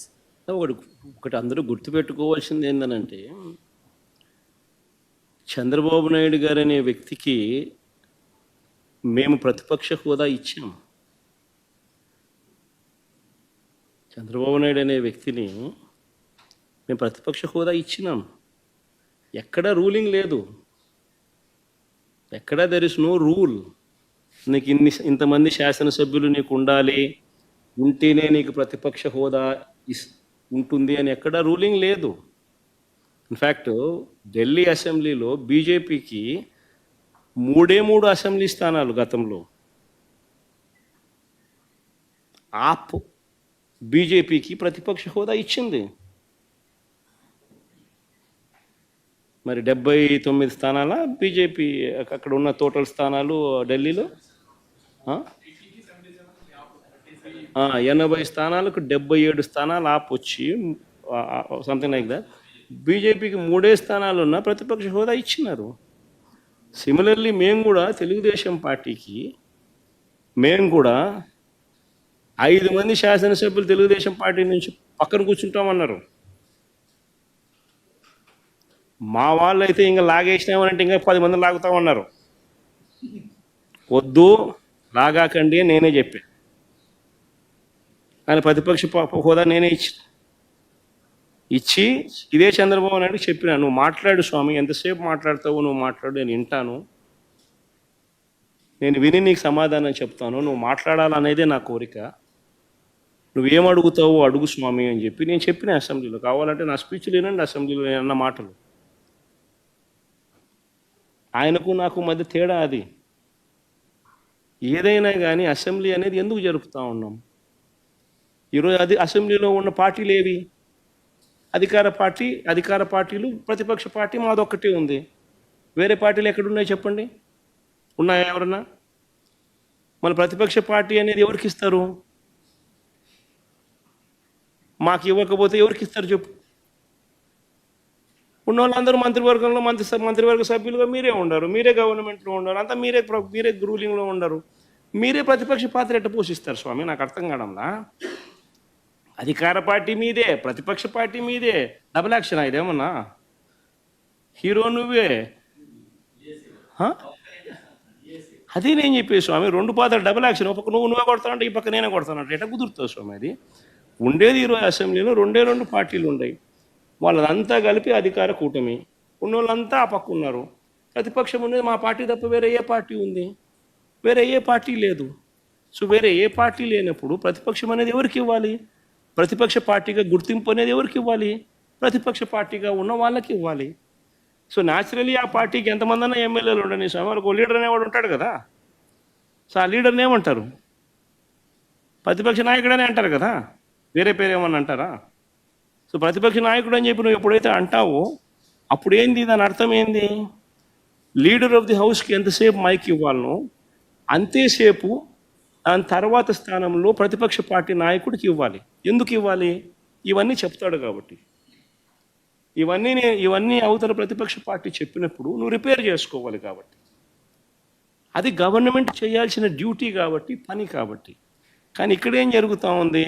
నేను చెప్పనివ్వను, నేను ఎవరి స్వరము విననివ్వను, నీకు 5 నిమిషాల కన్నా ఎక్కువ mic ఇవ్వను అని నువ్వే డిక్టములు పాస్ చేస్తూ ఉంటే ఏ రకంగా అసెంబ్లీలో ప్రతిపక్షం అన్నది మాట్లాడగలుగుతుంది, స్వరం ఇవ్వగలుగుతుంది? ఇప్పుడు మీరే అన్నారు 1.5 2 గంటలు పట్టింది సార్ అని. మరి 1.5 2 గంటలు పడుతుంది. మరి ఇవన్నీ నేను మాట్లాడిన మాటల్లో ఏదైనా ఒకటన్నా వేస్ట్ మాట ఏమన్నా ఉందా? బడ్జెట్కి సంబంధించిన డాక్యుమెంట్సే చూపించినాను, బడ్జెట్కి సంబంధించిన అంశాలే ప్రస్తావించినాను. మరి టైం పడుతుంది. మరి ఇంక పట్టకుండా ఎట్లుంటుంది చెప్పు? మరి వినాలా? అవతలోనికి మైక్ ఇస్తేనే కదా నువ్వు అవతలోడు చెప్పగలుగుతాడు. సార్ మీకు ప్రతిపక్ష హోదా అంశానికి సంబంధించి పవన్ కళ్యాణ్ గారు ఒక కామెంట్ చేశారు. వైఎస్ఆర్ కాంగ్రెస్ పార్టీకి వచ్చినటువంటి ఓట్ల శాతాన్ని, సీట్ల శాతాన్ని బట్టి చూస్తే జర్మనీలో అయితేనే వస్తుంది, ఇక్కడ రాదు, ఇక్కడ 5 ఏళ్ళు రావడం కష్టం అని ఒక విమర్శ చేశారు సార్. ఆ మనిషి కార్పొరేటర్కి ఎక్కువ, ఎమ్మెల్యేకి తక్కువ. జీవితకాలంలో ఇప్పుడు ఎమ్మెల్యే ఒకసారి అయినాడయ్యా.